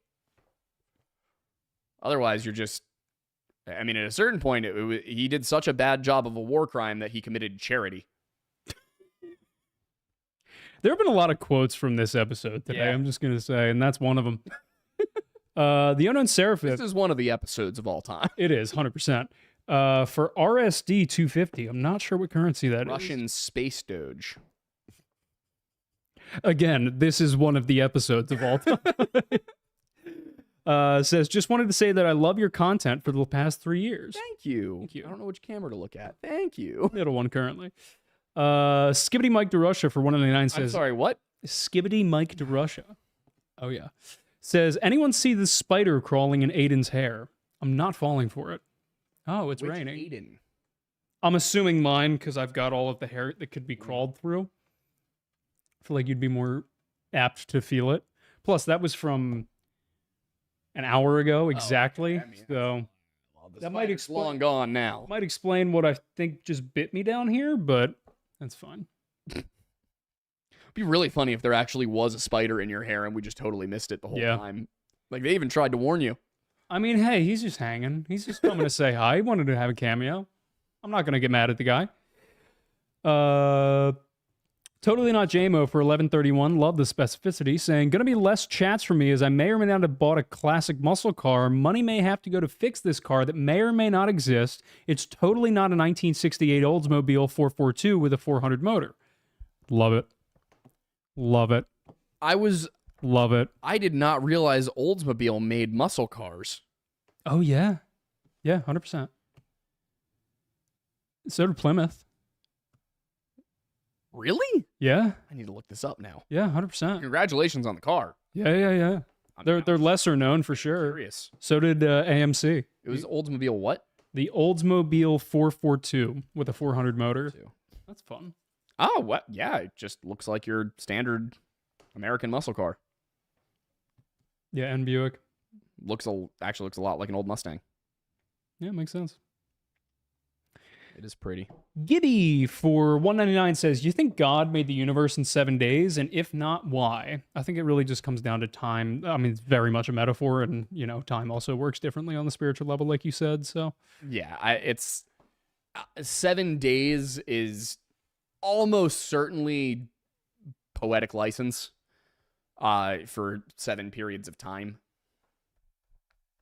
Epics. Yep. You know, it's a recurring theme throughout Christianity, the 6 ages of the world, the 6 days of creation, the 7th, of course, being the day of rest. I think that they probably felt like days to him. I don't know. They would be days to us. Yeah. I don't think the Earth is 6,000 years old. I don't think that I don't think that natural selection is the devil trying to trick us. I think that the book of Genesis was written mostly for theological purposes, and that it's not fabrication, but there's a lot of symbolism in it. Mm-hmm. Yeah. Yeah, basically it's a true story with a lot of symbolism. Well, you have to remember, like, whether you believe in, everything in the Bible or not, whether you believe in evolution or not, whether you have total or no overlap between the two, when Genesis was written, what extent was science in the world? Not. Exactly. There was no science. Newton was not around, even in the slightest. No, he was a solid 2,000 years off. Yeah, like the understanding of the world in any scientific fashion was literally thousands of years away. That's the other thing, is you got to remember that this book was written not for the purpose of giving people a concrete, bulletproof scientific answer as to how the world came to be. Yeah. It was written so that people understood why God created things in the order he did. And the order he did might not necessarily be the actual chronological order. In college, one of my professors, who was an Orthodox Christian, talked about how it's a cosmological text that is about the structure of the universe and the order of importance and what is under what is serving what was put there for what. Because if you look at it, there's nothing, and then there's light, and then there's everything, all the celestial bodies get formed. Mm-hmm. Earth, Earth is separated from water, the sun and moon separate the night from the day, and then you eventually get animals, you get plants, and then you get people. So people, being the last thing to be created, are the most important, but they're also reliant upon everything that came before. It'd be a cool story idea, and those in the chat or you yourself, let me know if it already exists. A biblical style story in the context or in the format of the National Treasure movies. I feel like that's just Indiana Jones and The Last Crusade. I'm thinking more along the lines of, like, instead of finding an element from the text itself is revealing, like, some hidden secret about the universe. The Da Vinci Code? Kind of. I've never seen it or read it, so I don't know what actually it culminates to. I believe I haven't either. I believe that's kind of the plot of the Da Vinci Code. Okay. Let me know. It's also kind of what a Dryas Key was going to be. No, yeah. We can work on it, though. We should. Cam Boone from member 15 months. Nice. Three Boards Outside of Ebbing, Missouri is a wildly underrated movie that's MMIW based, sending love from the Blue Ridge Mountains of WNC, Western North Carolina. I would assume so. Nice. 3 billboards outside Ebbing, Missouri. It was nominated for several Oscars about 3 or 4 years ago. Just never heard of it. Yeah, it's... That's what happens when you give your movie a Fall Out Boy song title. Yeah, from all accounts, I heard it was really good. I've been meaning to watch it for ages. Worth it? Yeah. Worth yeah. a look. 100%. JMO for 556 says, by the way, to specify, it's totally not an Oldsmobile 1968 442 convertible with a 400 motor. It needs major work, but I'm doing it. Love to hear it. He's the person to tell this to if you want encouragement. Yes. I'm not the person to tell this to if you want encouragement. I'll tell you should have bought a Nissan. I am terrible when it comes to old, loud, and big displacement vehicles. How's that boat coming? It's coming. Is it coming to New Jersey anytime soon? As soon as the new fuel tanks come back from New Jersey. Oh yeah. Oh, boy. That's what happens when you fulfill a dream and you realize what BOAT stands for as truly as you can. Barack Obama's alternate Timeline? Yes. I'd love to see that. I'd love to see what that is. Barack Obama's alternate timeline. Yeah, It sounds like a Bill and Ted's Excellent Adventure. it does. Yeah. It does. Yeah, for those of you who are wondering, yeah, the fuel tanks were 29 years old and they were only ragged the last 20 years, so had to take care of that. Fun. Tyler Dalrymple for 762, love it. Says, fun fact, the SAR, Search and Rescue, children are more likely to survive than adults because adults will give up hope and accept their fate. Kids have higher morale. That is logical and really sad. Yeah. Yeah. I'm sad now. This is the bad place. Random Idiot gave us $1.99. Well, thank you. Nice. Duo Black Rose back at it again with $10 saying, are there any indigenous flora in the Smokies that give off spores that affect people mentally? It seems like they ran into something like that. I know flora like that exists elsewhere in the world where, what was the thing you mentioned recently? Oh no, that was Kat last night. Was it ergot? No, apparently there's, oh, what is it? It's something that starts with an I. Kat, if you're watching, let me know what it was. There is an element that is found in, it's either a form of mushroom, it's not psilocybin, it's something else, that was recently discovered to be in higher levels of urine in people that have autism and other mental disorders such as schizophrenia and things like that. That is an element that is related to causing Kat said something, I think. Okay, yeah. She's gonna put it in. Yeah, and it's something that it creates levels of psychosis. It's not iridium, is it? No, I think it was like an IB or bufotenin. Okay, so there's not an I at the beginning of that word. Yeah, no, I think it was the tenin that I was thinking of as the I, but yeah. Bufadies. God damn it. I mean, I don't. So I'll say this much. If there is, the National Park Service does not seem to be aware of it because it's definitely not listed on any websites. Yeah. I could see it. I'm not saying it's impossible. Yeah. We're just not aware of it. Yeah. So I will say this. Eloise and Evangeline did both say they survived off of wild berries. Now, to my knowledge, there aren't any wild berries in the Smokies that cause hallucinations. People are always discovering new things. So it is possible. I don't want to say it's not, but there's, what I will say is I have not seen evidence of it. What? Kat said it's the bufotenin is the psychoactive component of poison in frog skin that's also found in their eggs.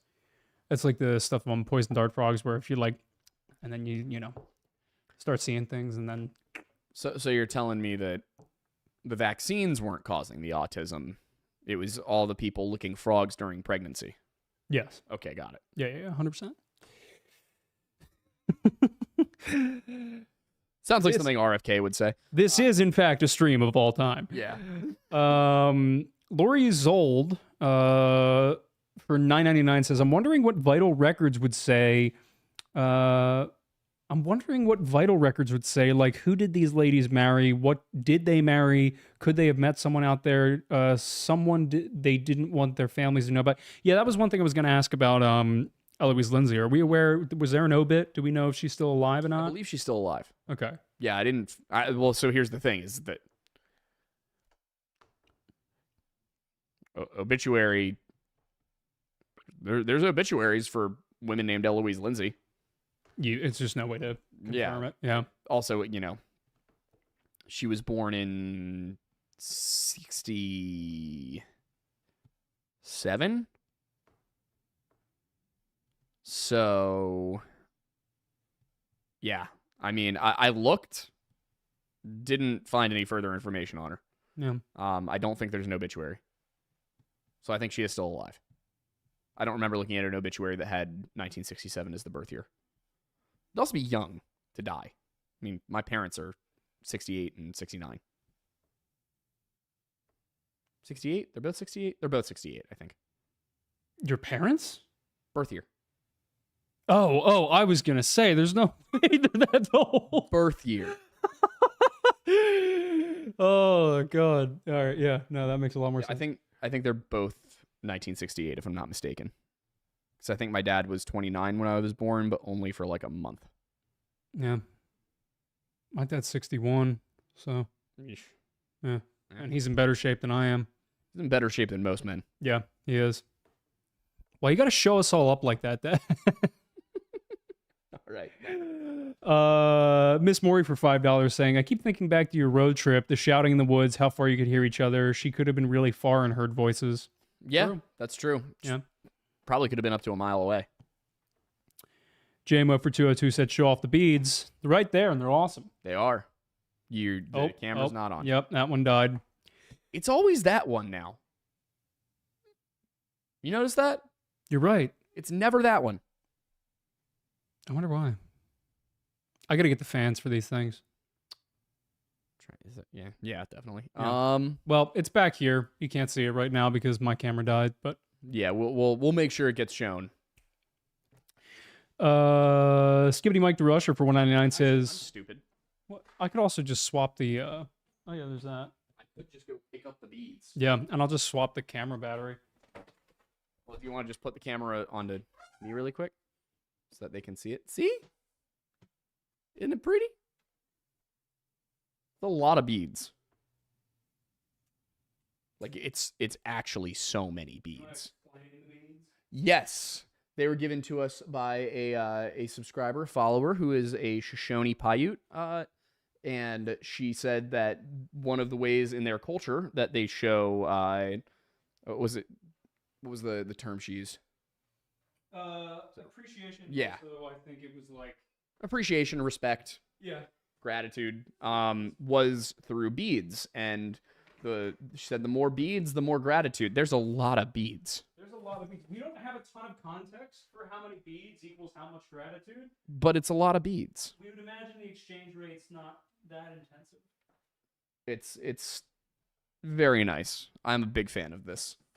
As you can see, it has Bigfoot, we got Mothman, and then we got I believe this is a Fresno Nightcrawler. Yeah.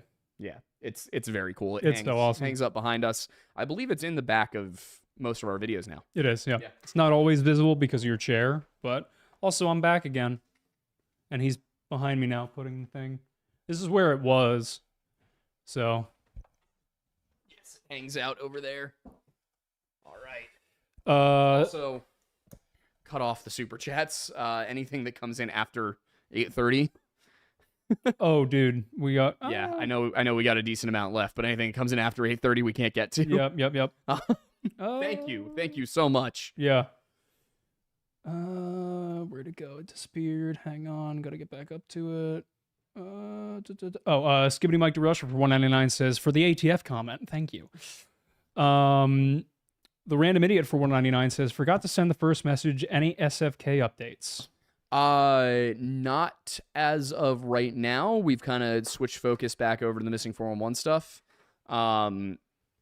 Planning to do a couple more of the smiley face killer videos, but at this point, I've worked my way through most of them. Most of the cases that have any meat to them, I should say. And I think I want to change my approach on them a little bit. I think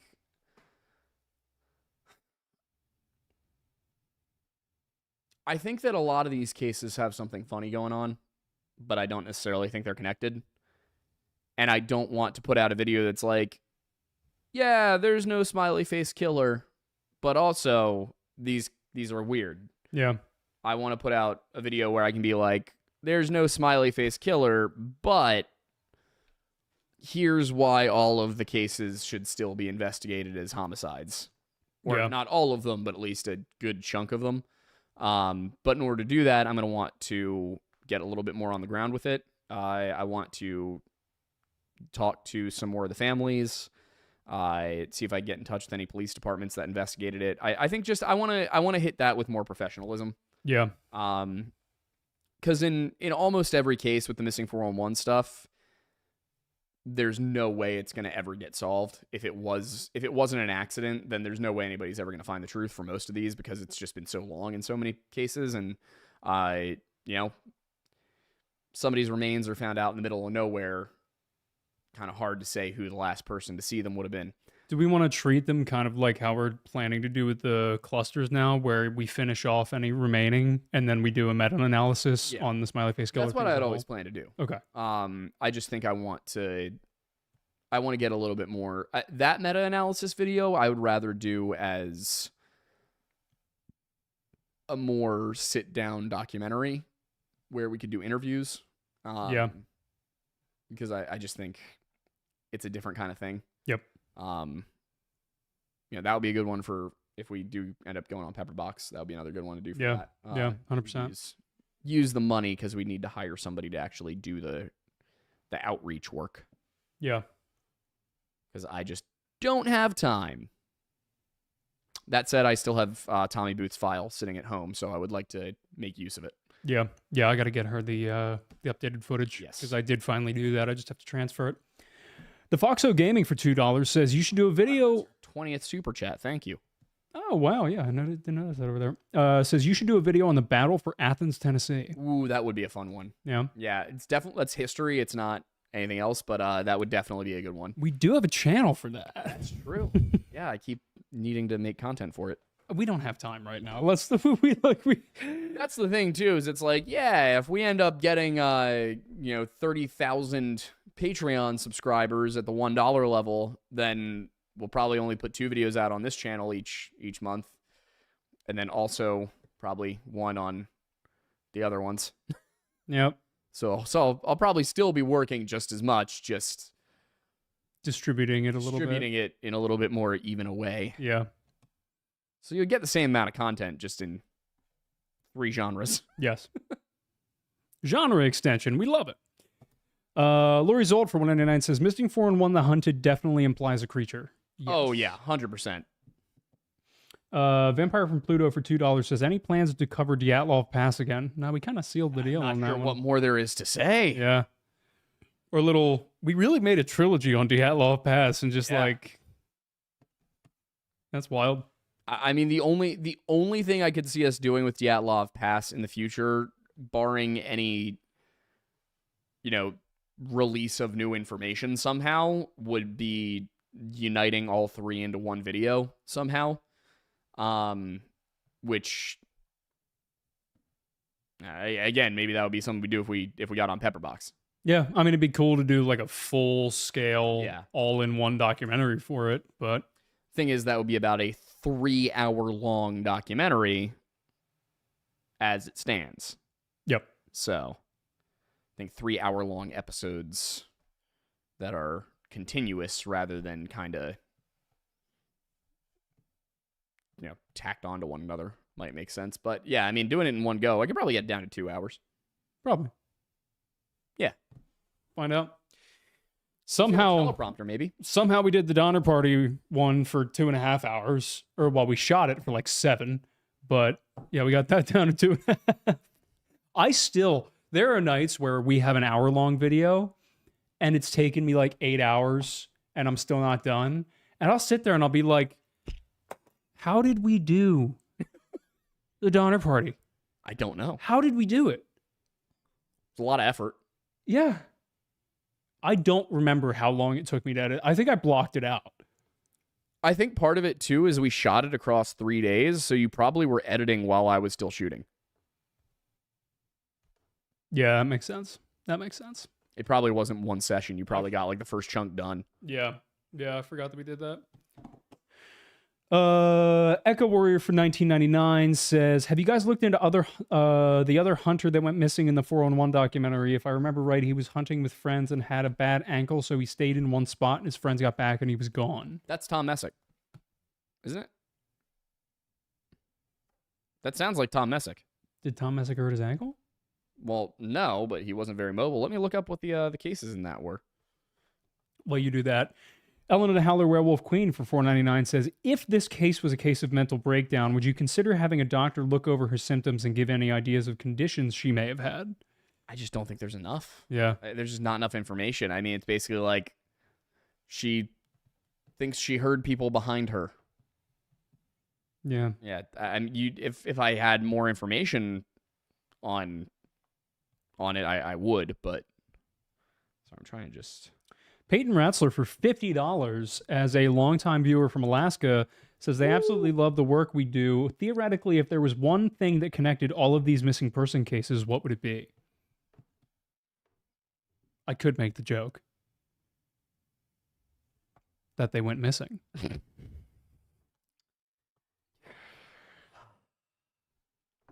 Why? Why are you like this? Partially because of you. Yeah, that's fair. That's a fair point. I mean, honestly, the most common thing, as upsetting as it is just people not being prepared for the situation they're in. Which is probably why, I don't know if you are, but I'm definitely over preparing for Alaska, even though like it's going to be a large group and it's going to be like guided almost the whole time. Yeah, we're not going to be in any danger at any point. No, but I understand where you're coming from. Yeah. Yeah, I mean, I think about like Aaron Hedges, for example. It's not a missing 411 case once you realize that he was detoxing from alcohol while actively taking benzodiazepines and drinking on top of it. Yeah. You know, it's not really that's not mysterious, you know? Suddenly it becomes pretty clear how he ended up getting lost. Jim McGrogan, it seems possible that he just ended up taking the wrong trail, like missing his turnoff, because he decided he was going to go ahead of his group because he was too impatient to wait.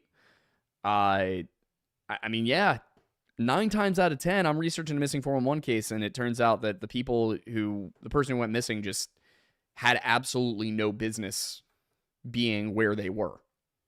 I mean, Jeff Haig is another one where had he gone on the trail he was supposed to be on, he would have been fine.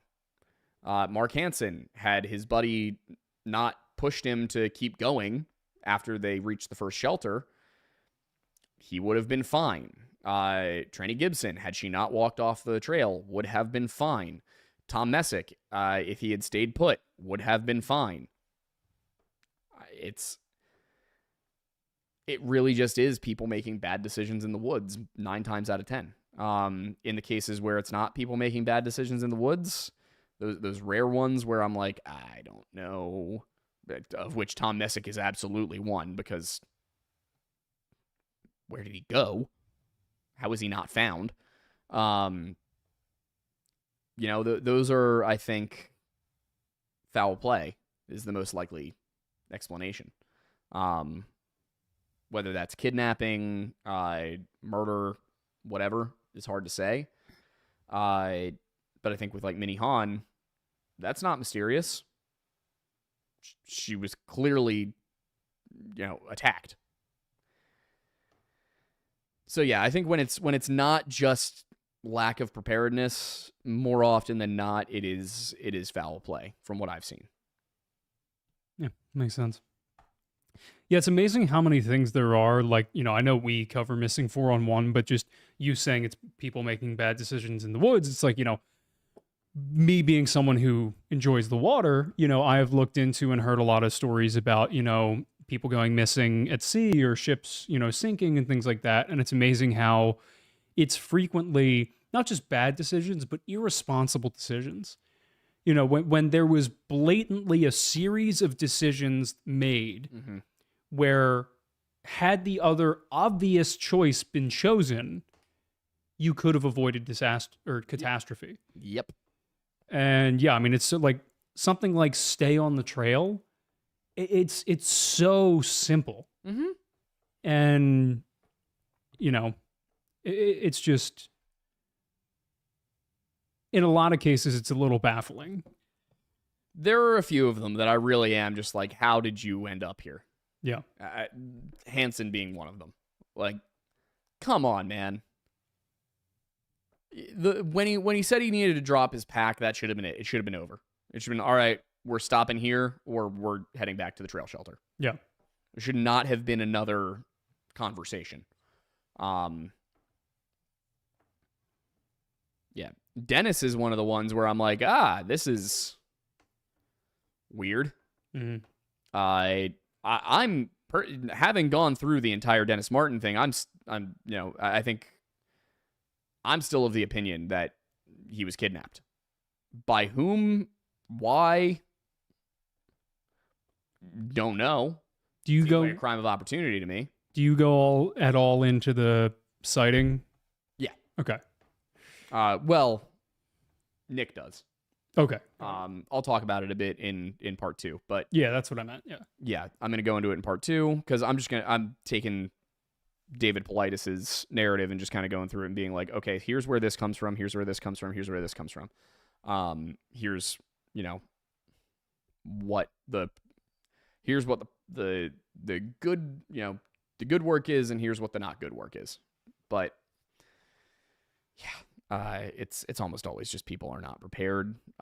Dennis is one of those weird cases where,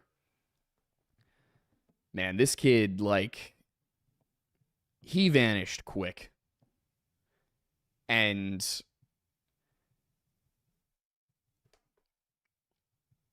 even if he got outside of the initial search area, I don't know how he would have done it. Yeah. Everybody, it's mentioned a lot of the time. I actually didn't bring it up in part 1, but Dennis is often described as being autistic. I don't know that was the case. From what I saw, it seemed that he was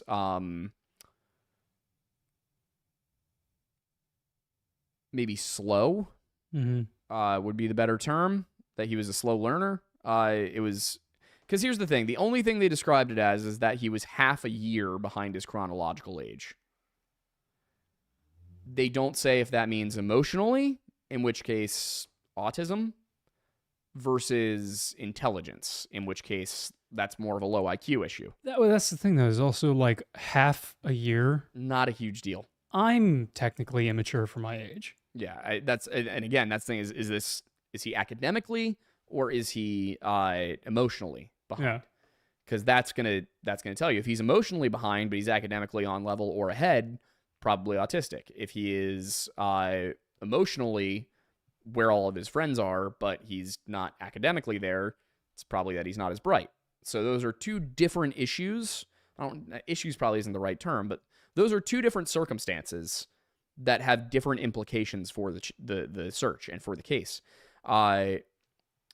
Now, granted, it was said that he was unlikely to call out for help, but would respond if called. That doesn't help much in determining which of those two things it is. No. What it does tell me is that he was not West. Because... That's where everybody else was.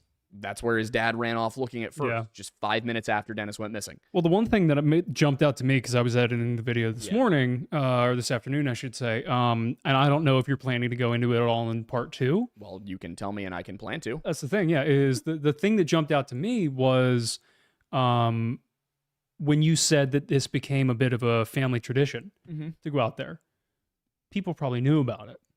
In the family. Yeah, but the thing is like, people talk to me like, oh yeah, we're going to go do our trip, this weekend or whatever. It's like, there's a possibility that if it was a kidnapping, because of the fact that it was a known tradition, there may have been room for this to be premeditated. It's unlikely, but it's there. It's possible. It would mean that it was somebody in the family, because Dennis that was his first time going all the way to Spencefield with the family.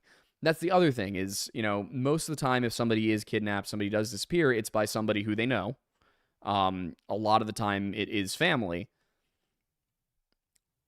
Pretty much everybody in the family is accounted for. Because they were all there. Like, with each other. Nobody drove to Memphis? Nobody drove to Memphis. Okay. What I'm curious about, the one thing I didn't mention, but it's mainly because I want to look into everything a little bit more first. The last person to see Dennis and the one who said what happened was his 9-year-old brother, Doug. I do kind of wonder if it's possible that Doug was playing a trick on Dennis and that something went wrong. But he'd still have been there, right? Or was like... So that's the thing, is I don't know if Doug necessarily...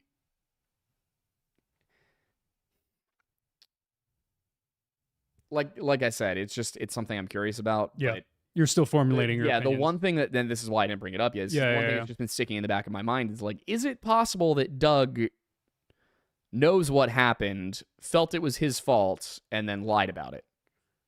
You know? Because it's just a weird...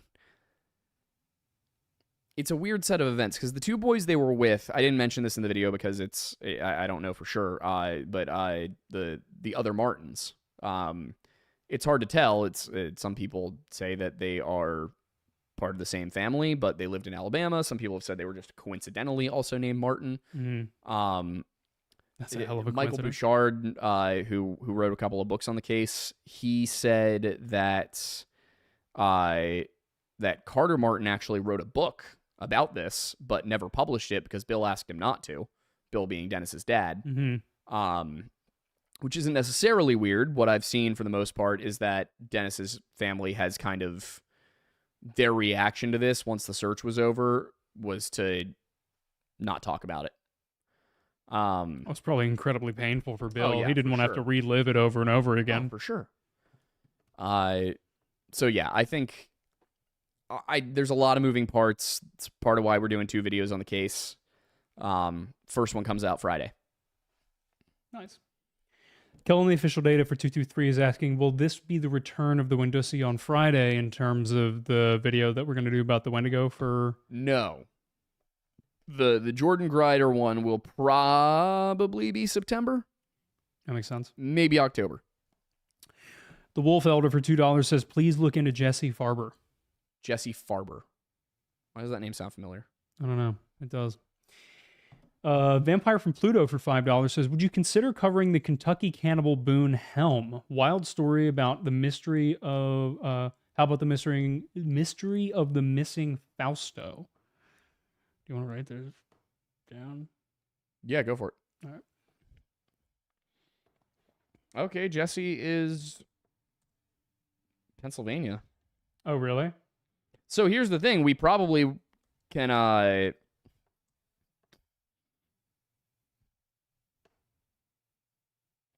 Wait, what?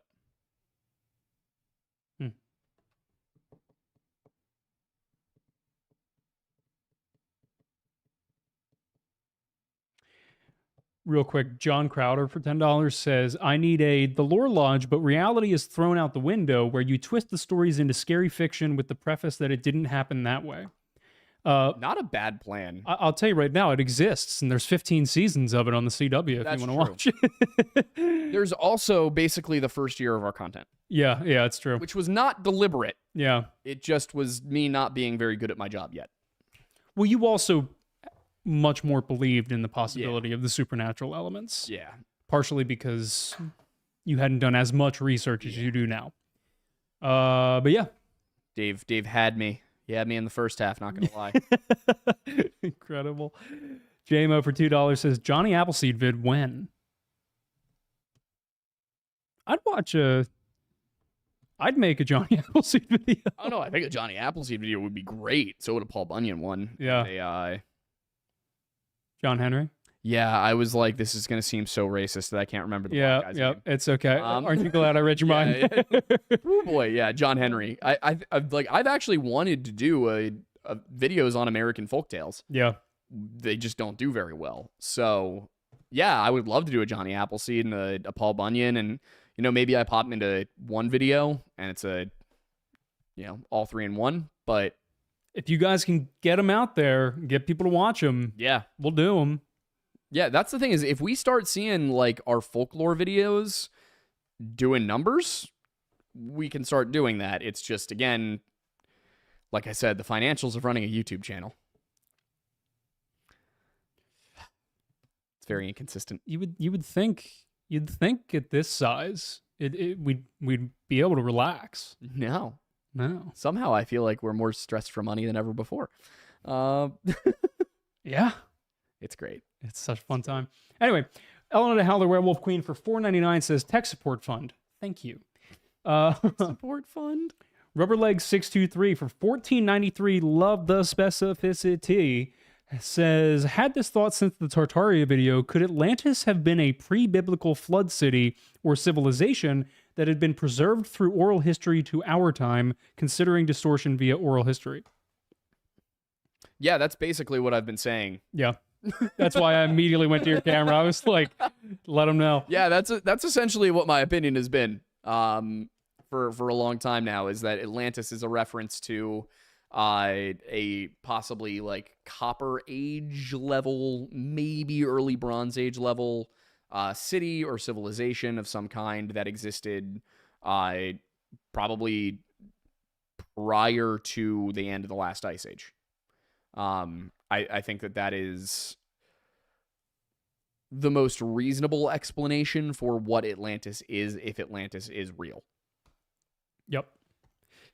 Faith for $1.99 says, I hate flying, but excited for Alaska. Woo! You're in the same boat as him. I'm so scared of planes.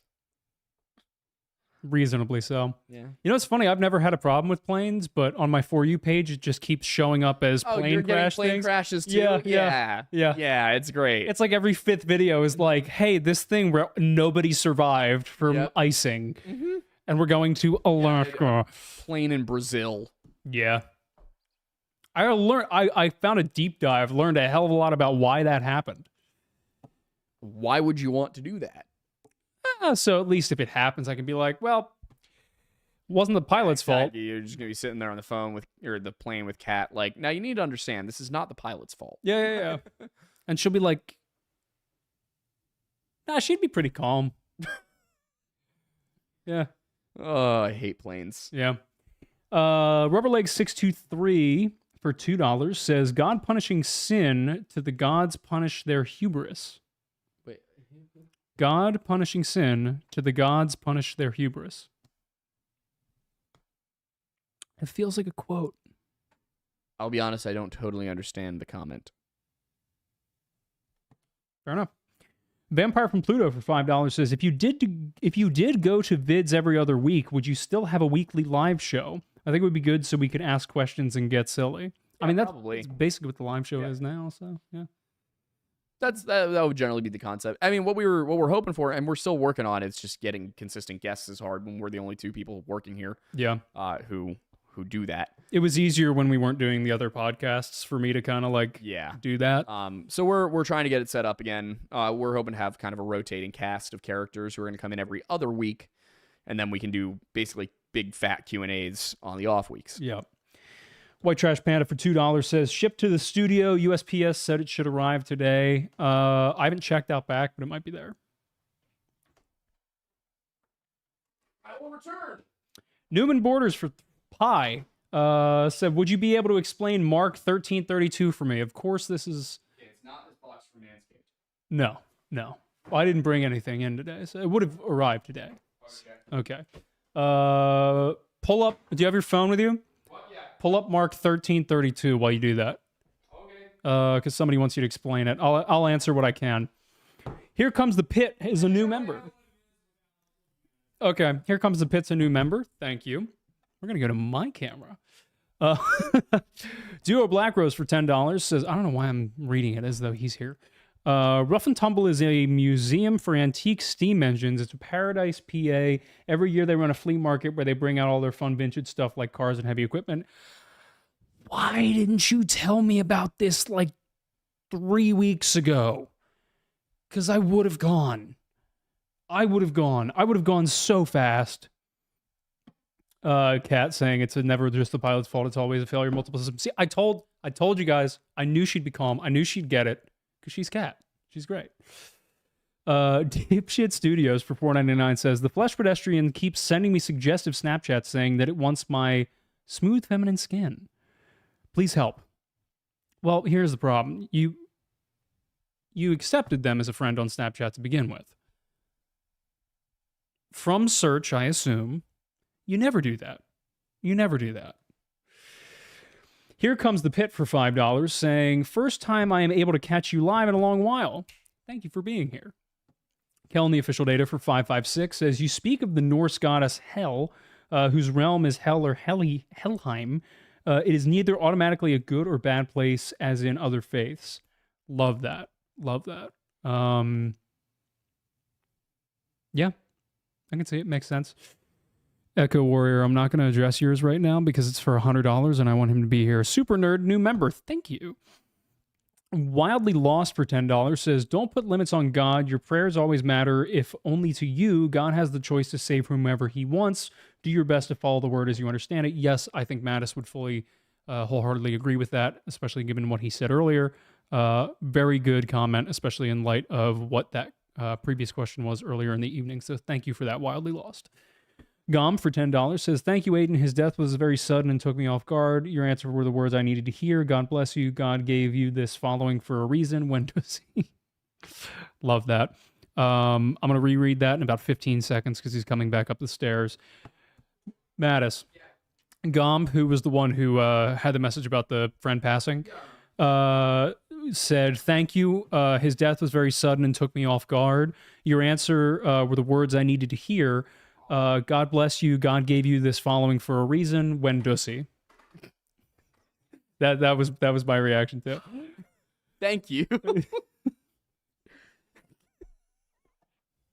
I can't escape. No. It's going to follow me to my grave. Yep, same. I love that you still have a sense of humor in that time. Yeah, I appreciate hearing that. And I'm glad I was able to I'm glad I was able to offer some comfort. Yeah. Words. Mark 1332. 1332. Yes, I went to grab it. That one. Also, this is a complicated one. Will you? Oh, it's already up. Yeah. All right, cool. Mark 1332 is obviously Bible whole passage. Now from the fig tree learn her parable. Oh boy, that's okay. This is here we go. This is all the okay, here we go. Verily I say unto you, this generation shall not pass away until all these things have been accomplished. Heaven and earth shall pass away, but my words shall not pass away. But of the day or the hour that knoweth no one, not even the angels in heaven, neither the Son, but the Father. So this is a Trinitarian issue. I think that what?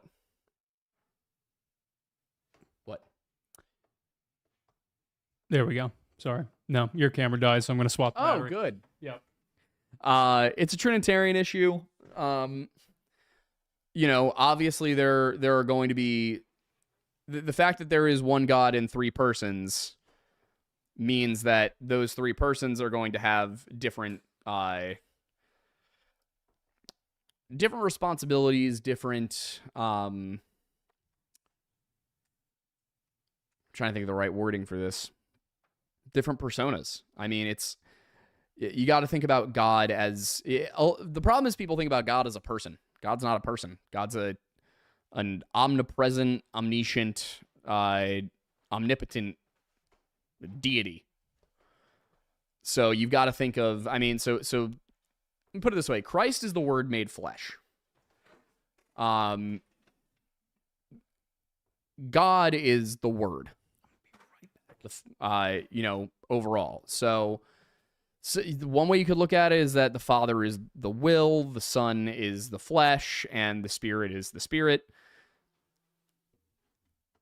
It's a hard question to answer. To just give the most direct answer I really can. It's a difficult question to answer, and I'm not equipped to do it just right now, right off the bat. One person I would definitely recommend asking about it would be Mike Jones, Inspiring Philosophy. He and I had a whole episode on the Trinity. You could go watch that. That'll probably help elucidate some things about it. But the Trinity is one of the few concepts in Christianity that I really do try to avoid being the go-to for it. Like I always tell my friends, hey, you know, if you have questions about faith, about theology, come ask me about it. Explaining how the Trinity functions is not one of the things that I tell people I'm a good resource for, because it's something I've never fully been able to explain. And even I struggle to wrap my head around it at times. Mike does probably the best job of anybody that I've seen when it comes to explaining what the Trinity is and how it functions. But, you know, gist of Mark 13:32 is to say that no human, no angels, nobody but the Father knows when the world is going to end. I knew that'd be a good question to do that at. Yeah. Echo Warrior for $100. Thank you. Thank you very much. Very kind. Says, this question might not be the best in this forum, but I wanted to. I've been wanting to ask you for a week or two now. You guys work a lot, but still seem to have strong faith. I've been working 60-hour weeks for a few months now and just haven't had the time. How do y'all do it? My answer's slightly different, so I'm gonna wait. I'm gonna wait till you're done. Let me read the question really quick. There might be in this format when it's read.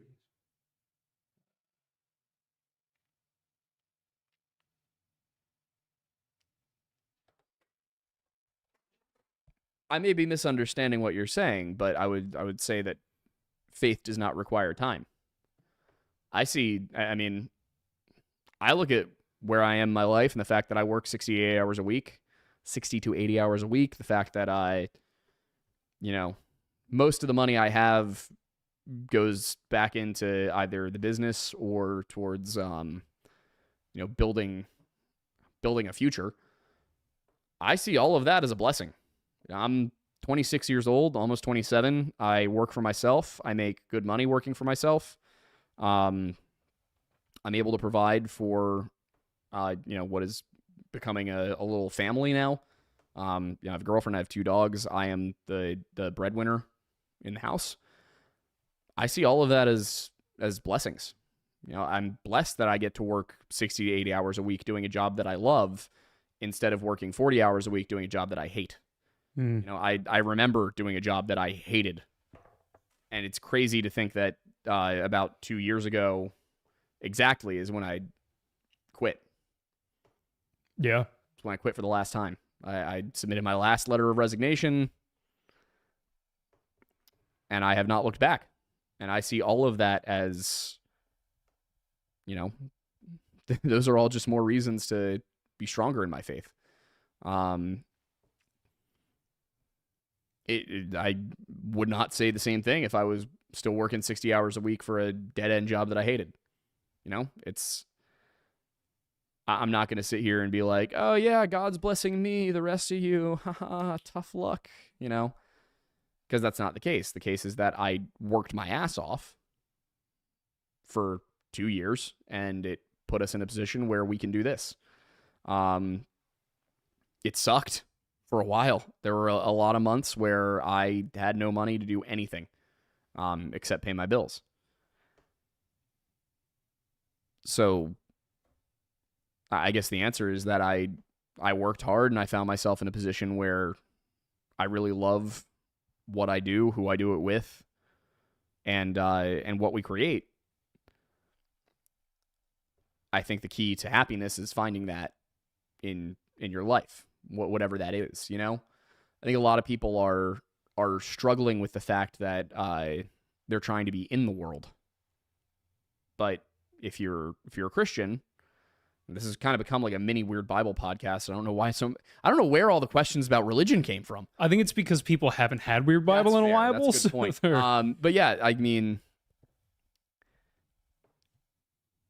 I think a lot of people look at Christ telling his followers, be of the world, not in the world, and they read it the wrong way. They read it to mean, you know, don't get involved with worldly things, with material things. Obviously, that's part of it. You know, you should not conform your faith to your social circumstances. But if you're not happy at your job,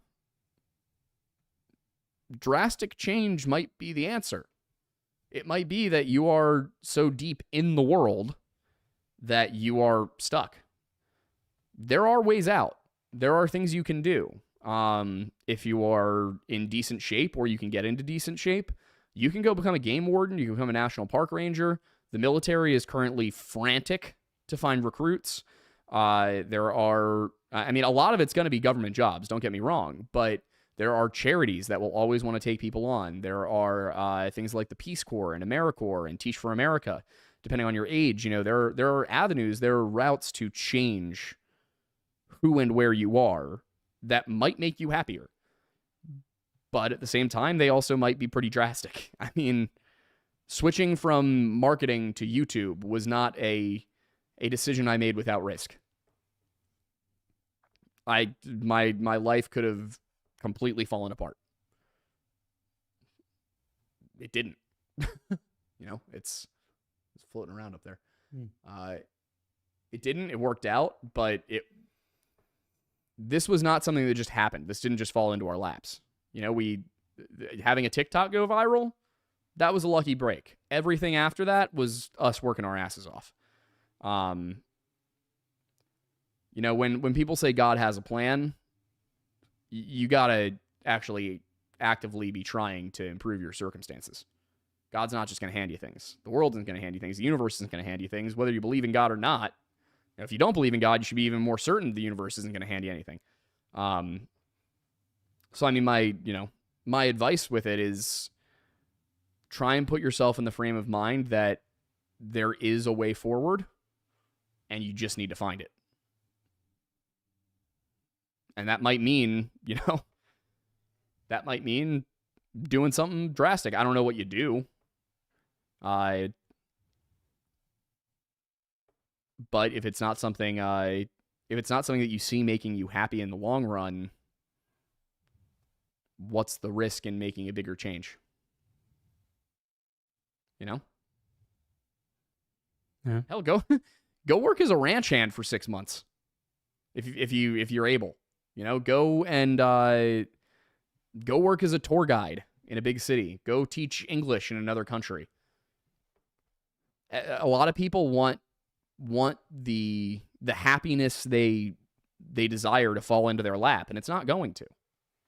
It's going to be a hard road, and it's going to be a lot of hours of work, and it might mean moving thousands of miles to find the right thing. But at the end of the day, you got to decide whether you're going to be happier in a dead end where where your next meal is coming from, or if you're going to be happier making that big change and seeking something greater.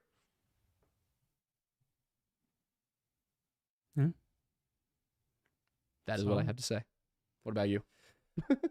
Mine's a little different. Honestly, it's you say you guys still work, but have a lot of seem to have strong faith. I can tell you right now, and I don't know if this is going to help or hurt, but I don't have strong faith. He is the strong faith resident of the lodge, but mine has been decrepit at best for a long while. Not for lack of interest, but just events in my life kind of threw me out of that sphere a long time ago. And despite being a part of a Bible podcast and being interested in investigating these kind of things, it's there's still kind of at least a barrier, if not a few barriers for me in that world. And I know for me, it's it's something that I wrestle with consistently. I spent some time this morning as I was waking up with my coffee, and I'm, another follower of the lodge, actually, who's local to Phoenixville, I was talking with, and he kind of put it in, Brian. Oh. Yeah. And he kind of mentioned that he had gone through his own odyssey, and it kind of made me realize I'm kind of in the middle of my own. Mm-hmm. And I'm considering doing my own channel to just kind of think through some of this stuff, just because there's a lot of things that I personally I've thought about for over a decade. I just called him a few days ago with a question that I had and a thought I had, and it's, just a lot of these things, a lot of these questions that religion itself can't even really answer, that I'm just curious about, that I'd love to get other opinions about, but I don't really have an outlet for, because I have a tendency to be on a soapbox, which is ironic considering I'm kind of doing that right now. But at least in a YouTube video, that's kind of intentional. That's the nature of the format. And then you can have a dialogue with people in the comments section and things like that. But, for me, I'm kind of reaching for a grand purpose that will then allow for, understanding and reason and things like that to be evolved out of that into the day-to-day life. And obviously that's not necessarily the healthiest way to go about it, and I don't recommend doing that. For whatever reason, my conscientiousness is deep in that hole, or my consciousness is deep in that hole. It's hard to come out of. But I think the reason why I say that is because even when I was working a job I wasn't fully enjoying, it is about, no matter what the end game is, no matter what, is happening in your life, without your life, it's about understanding what you can and can't control, and then making the most of what you can and accepting what you can't. On a day-to-day basis, whether or not you do or don't believe in God, you are here, as far as I can tell. We could get really theoretical or hypothetical about it, however you want to go about it, but essentially, to stop wasting everybody's time, recognize what you can control in your own life. Similar to what he said, if there's a change that you feel you need to make, more people regret decisions the things they didn't do than the things they did do. And in the worst case scenario, as long as you're doing the change or making the choice responsibly, even if you find out that that's not what you wanted, it's not right for you, now you know, and you can cross that off your list and you can move on to something else. But I have already talked way too much, so we're gonna get back to the proper element of this show. Anyway, Potato Cryptid for 513 said, "Hey, is somebody lost? What's that? Did we get lost? No. What? Yeah, because weren't we answering Echo Warrior? Yeah. It's some I read while you were getting it. Yeah. Gotcha. I see. Potato Cryptid for 513 said, "Hey, someone who is already in AK, can I tag along on any of the hikes you'll be doing up there next week?"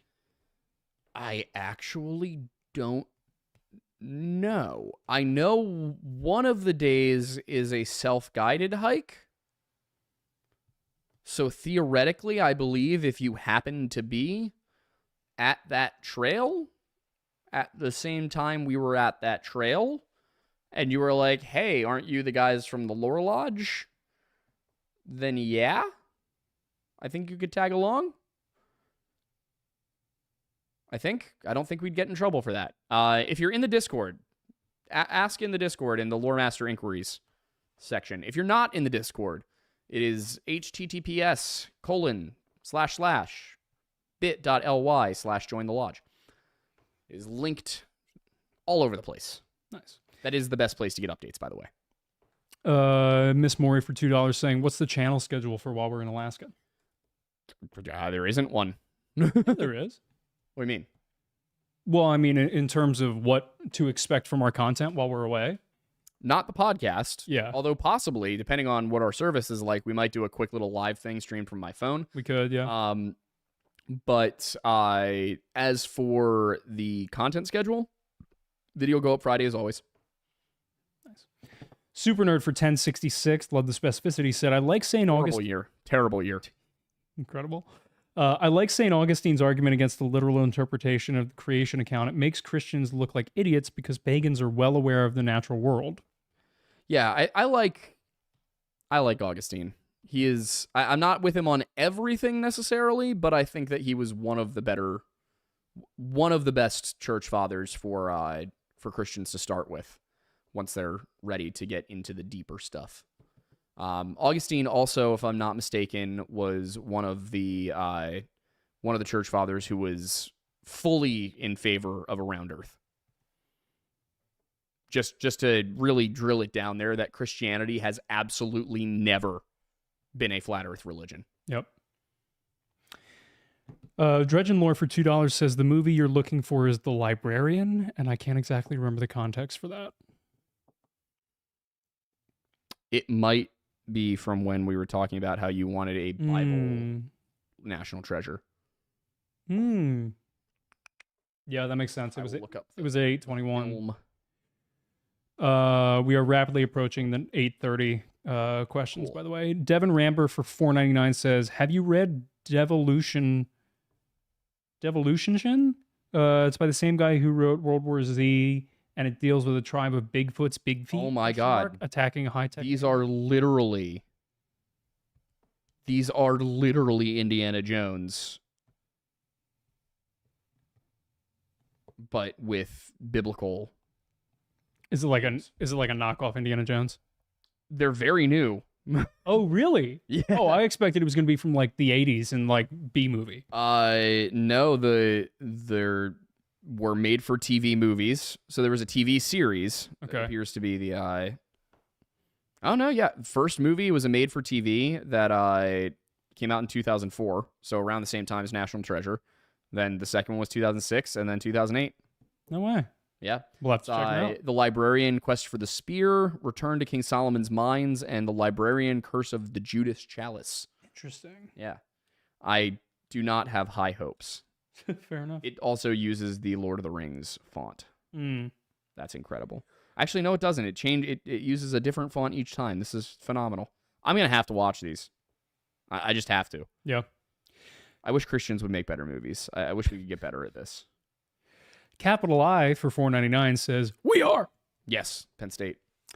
Brian Wickup for $5.13. Love the specificity. Says, "I ship out tomorrow, boys. Got back to that part after getting settled at the hotel. Woo. Cannot wait, and thank you for everything." Yeah. Thank you. Good luck, man. And the last one as of 8:30 is Skylar James for $4.99 saying, "Hey, just wanted to say hi and thanks for teaching me things. I love the lore, but I don't know if I believe in God in the biblical sense. Appreciate hearing." Why? Hey, we're just here to talk about stories. Yeah. If you want to believe the stories, that's up to you. I'm on a Bible podcast, and I can't even say with all confidence and he's not certainty sure that what I he do. is. Yeah, so We're working on it. don't feel the reason I exist on that podcast is so if you feel that way, and if you're not of the faith, you can know you don't feel bad, and you can be part of the conversation. Mm-hmm. I have to get him to become a Christian so I can get him to become a Freemason. I realize how backwards that probably sounds to all the people who think that Freemasonry is satanic.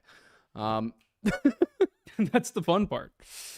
Yeah. It's how many more were there after that? not a ton. Let's go through the ones that have. Not an invitation.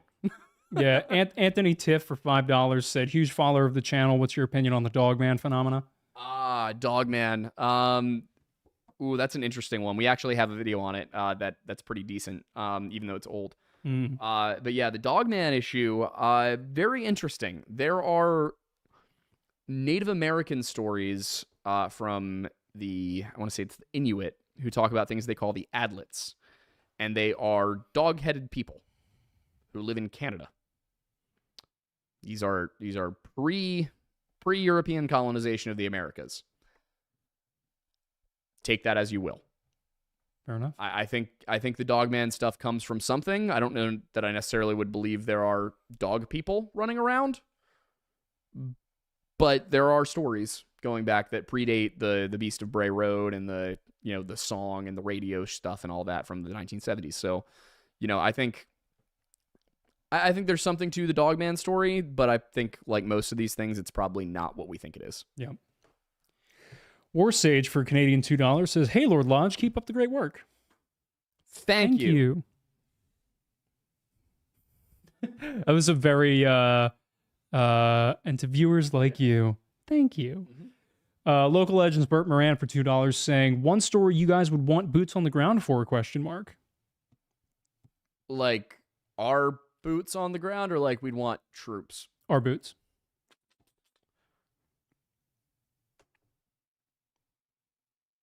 I would be so mean to the Michigan State Police over Todd Geib.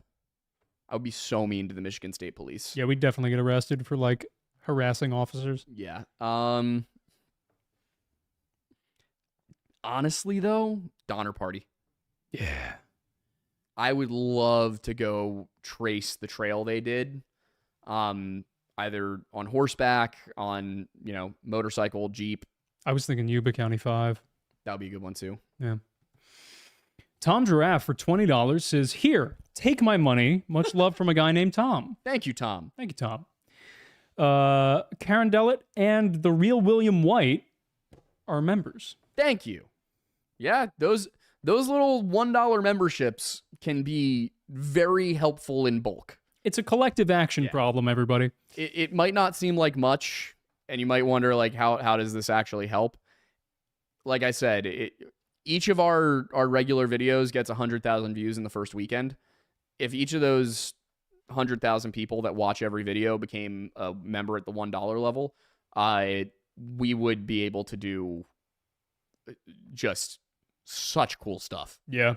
I mean, we're talking on the ground documentaries, extra videographers. I mean, being able to go to Europe to shoot some stuff. That'd be great. I mean, Canada, Mexico, like, when we get to the point where we can afford to do the cool stuff, the things you're going to see on this channel are going to be so cool. To explain specifically, the reason we can't do that now is A, because the upfront cost, but also B, because we can't guarantee that the video will get the views, 10 million views.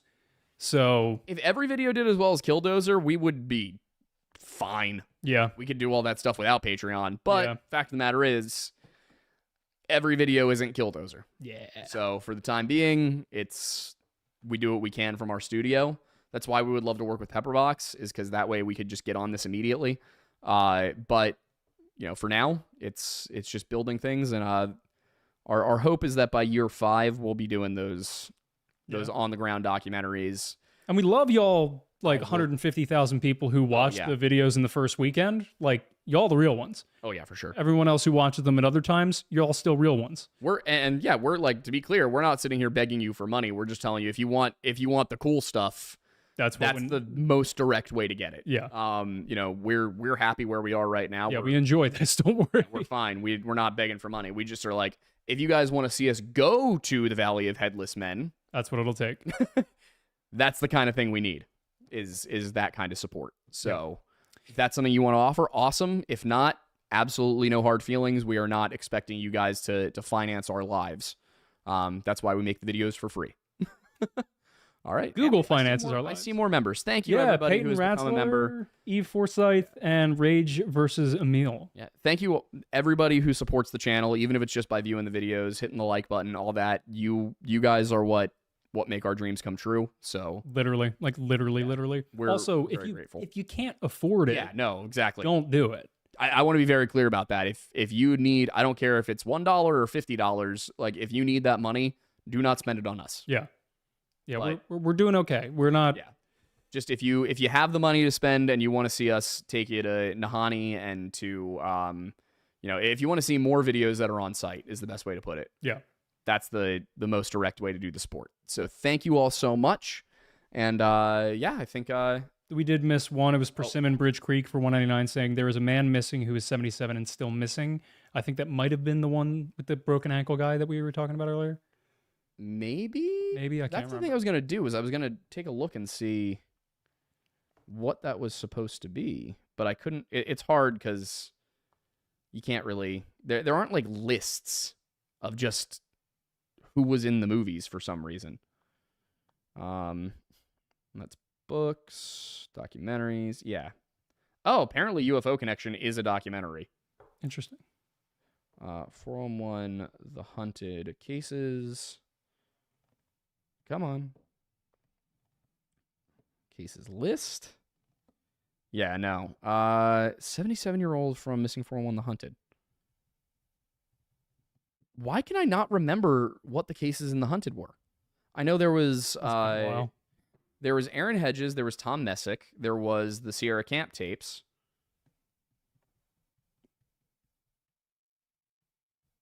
There was a woman who was up in a blind.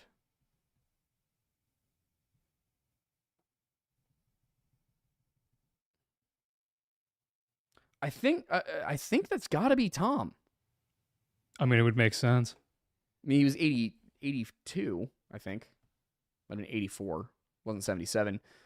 Are you possibly mixing up what happened to Tom Messick with the last person to see Stacey Aris? Who was the other person that was missing in the area of Tom Messick? Fritz Drum. Well, no, because he didn't hurt his ankle. How old was he though? 70s. Maybe. Yeah, I don't know. All right. There's one last one. What's that say? He's from Rabun County, Georgia. Messaged you on Insta. Oh, okay. Well, that'll solve that. Yeah. Cool. Let me see if I can snag it really quick. That's hidden. That's story replies. That's all. I probably sent to the Lore Lodge one that nobody ever uses. We got to get better at that. Yeah. Close. Primary. Yeah, nothing's coming up from like brand new stuff. We will look into it for sure, though. Yeah, I will definitely do some digging. See what I can figure out here. Might have been general. I mean, yeah, I have so many messages. Good Lord, man. Considering it's 9:30. Well, yeah, it's 9:30. Yeah. All right. Well, thank you, everybody. I will look into that, and we will be back not next week. No. Unless we are doing it mobily, which is a possibility depending on how our service looks. But I would also depend on the time of day because Alaska is 3 hours behind. It's got to be more than 3. Might be 4. I think it's 4 or 5, especially in Anchorage. Anchorage is kind of central. Central Alaska. Fair. Either way. All right. Thank you, everybody. We'll see you on the next one. Good Oh, boy. night, everybody.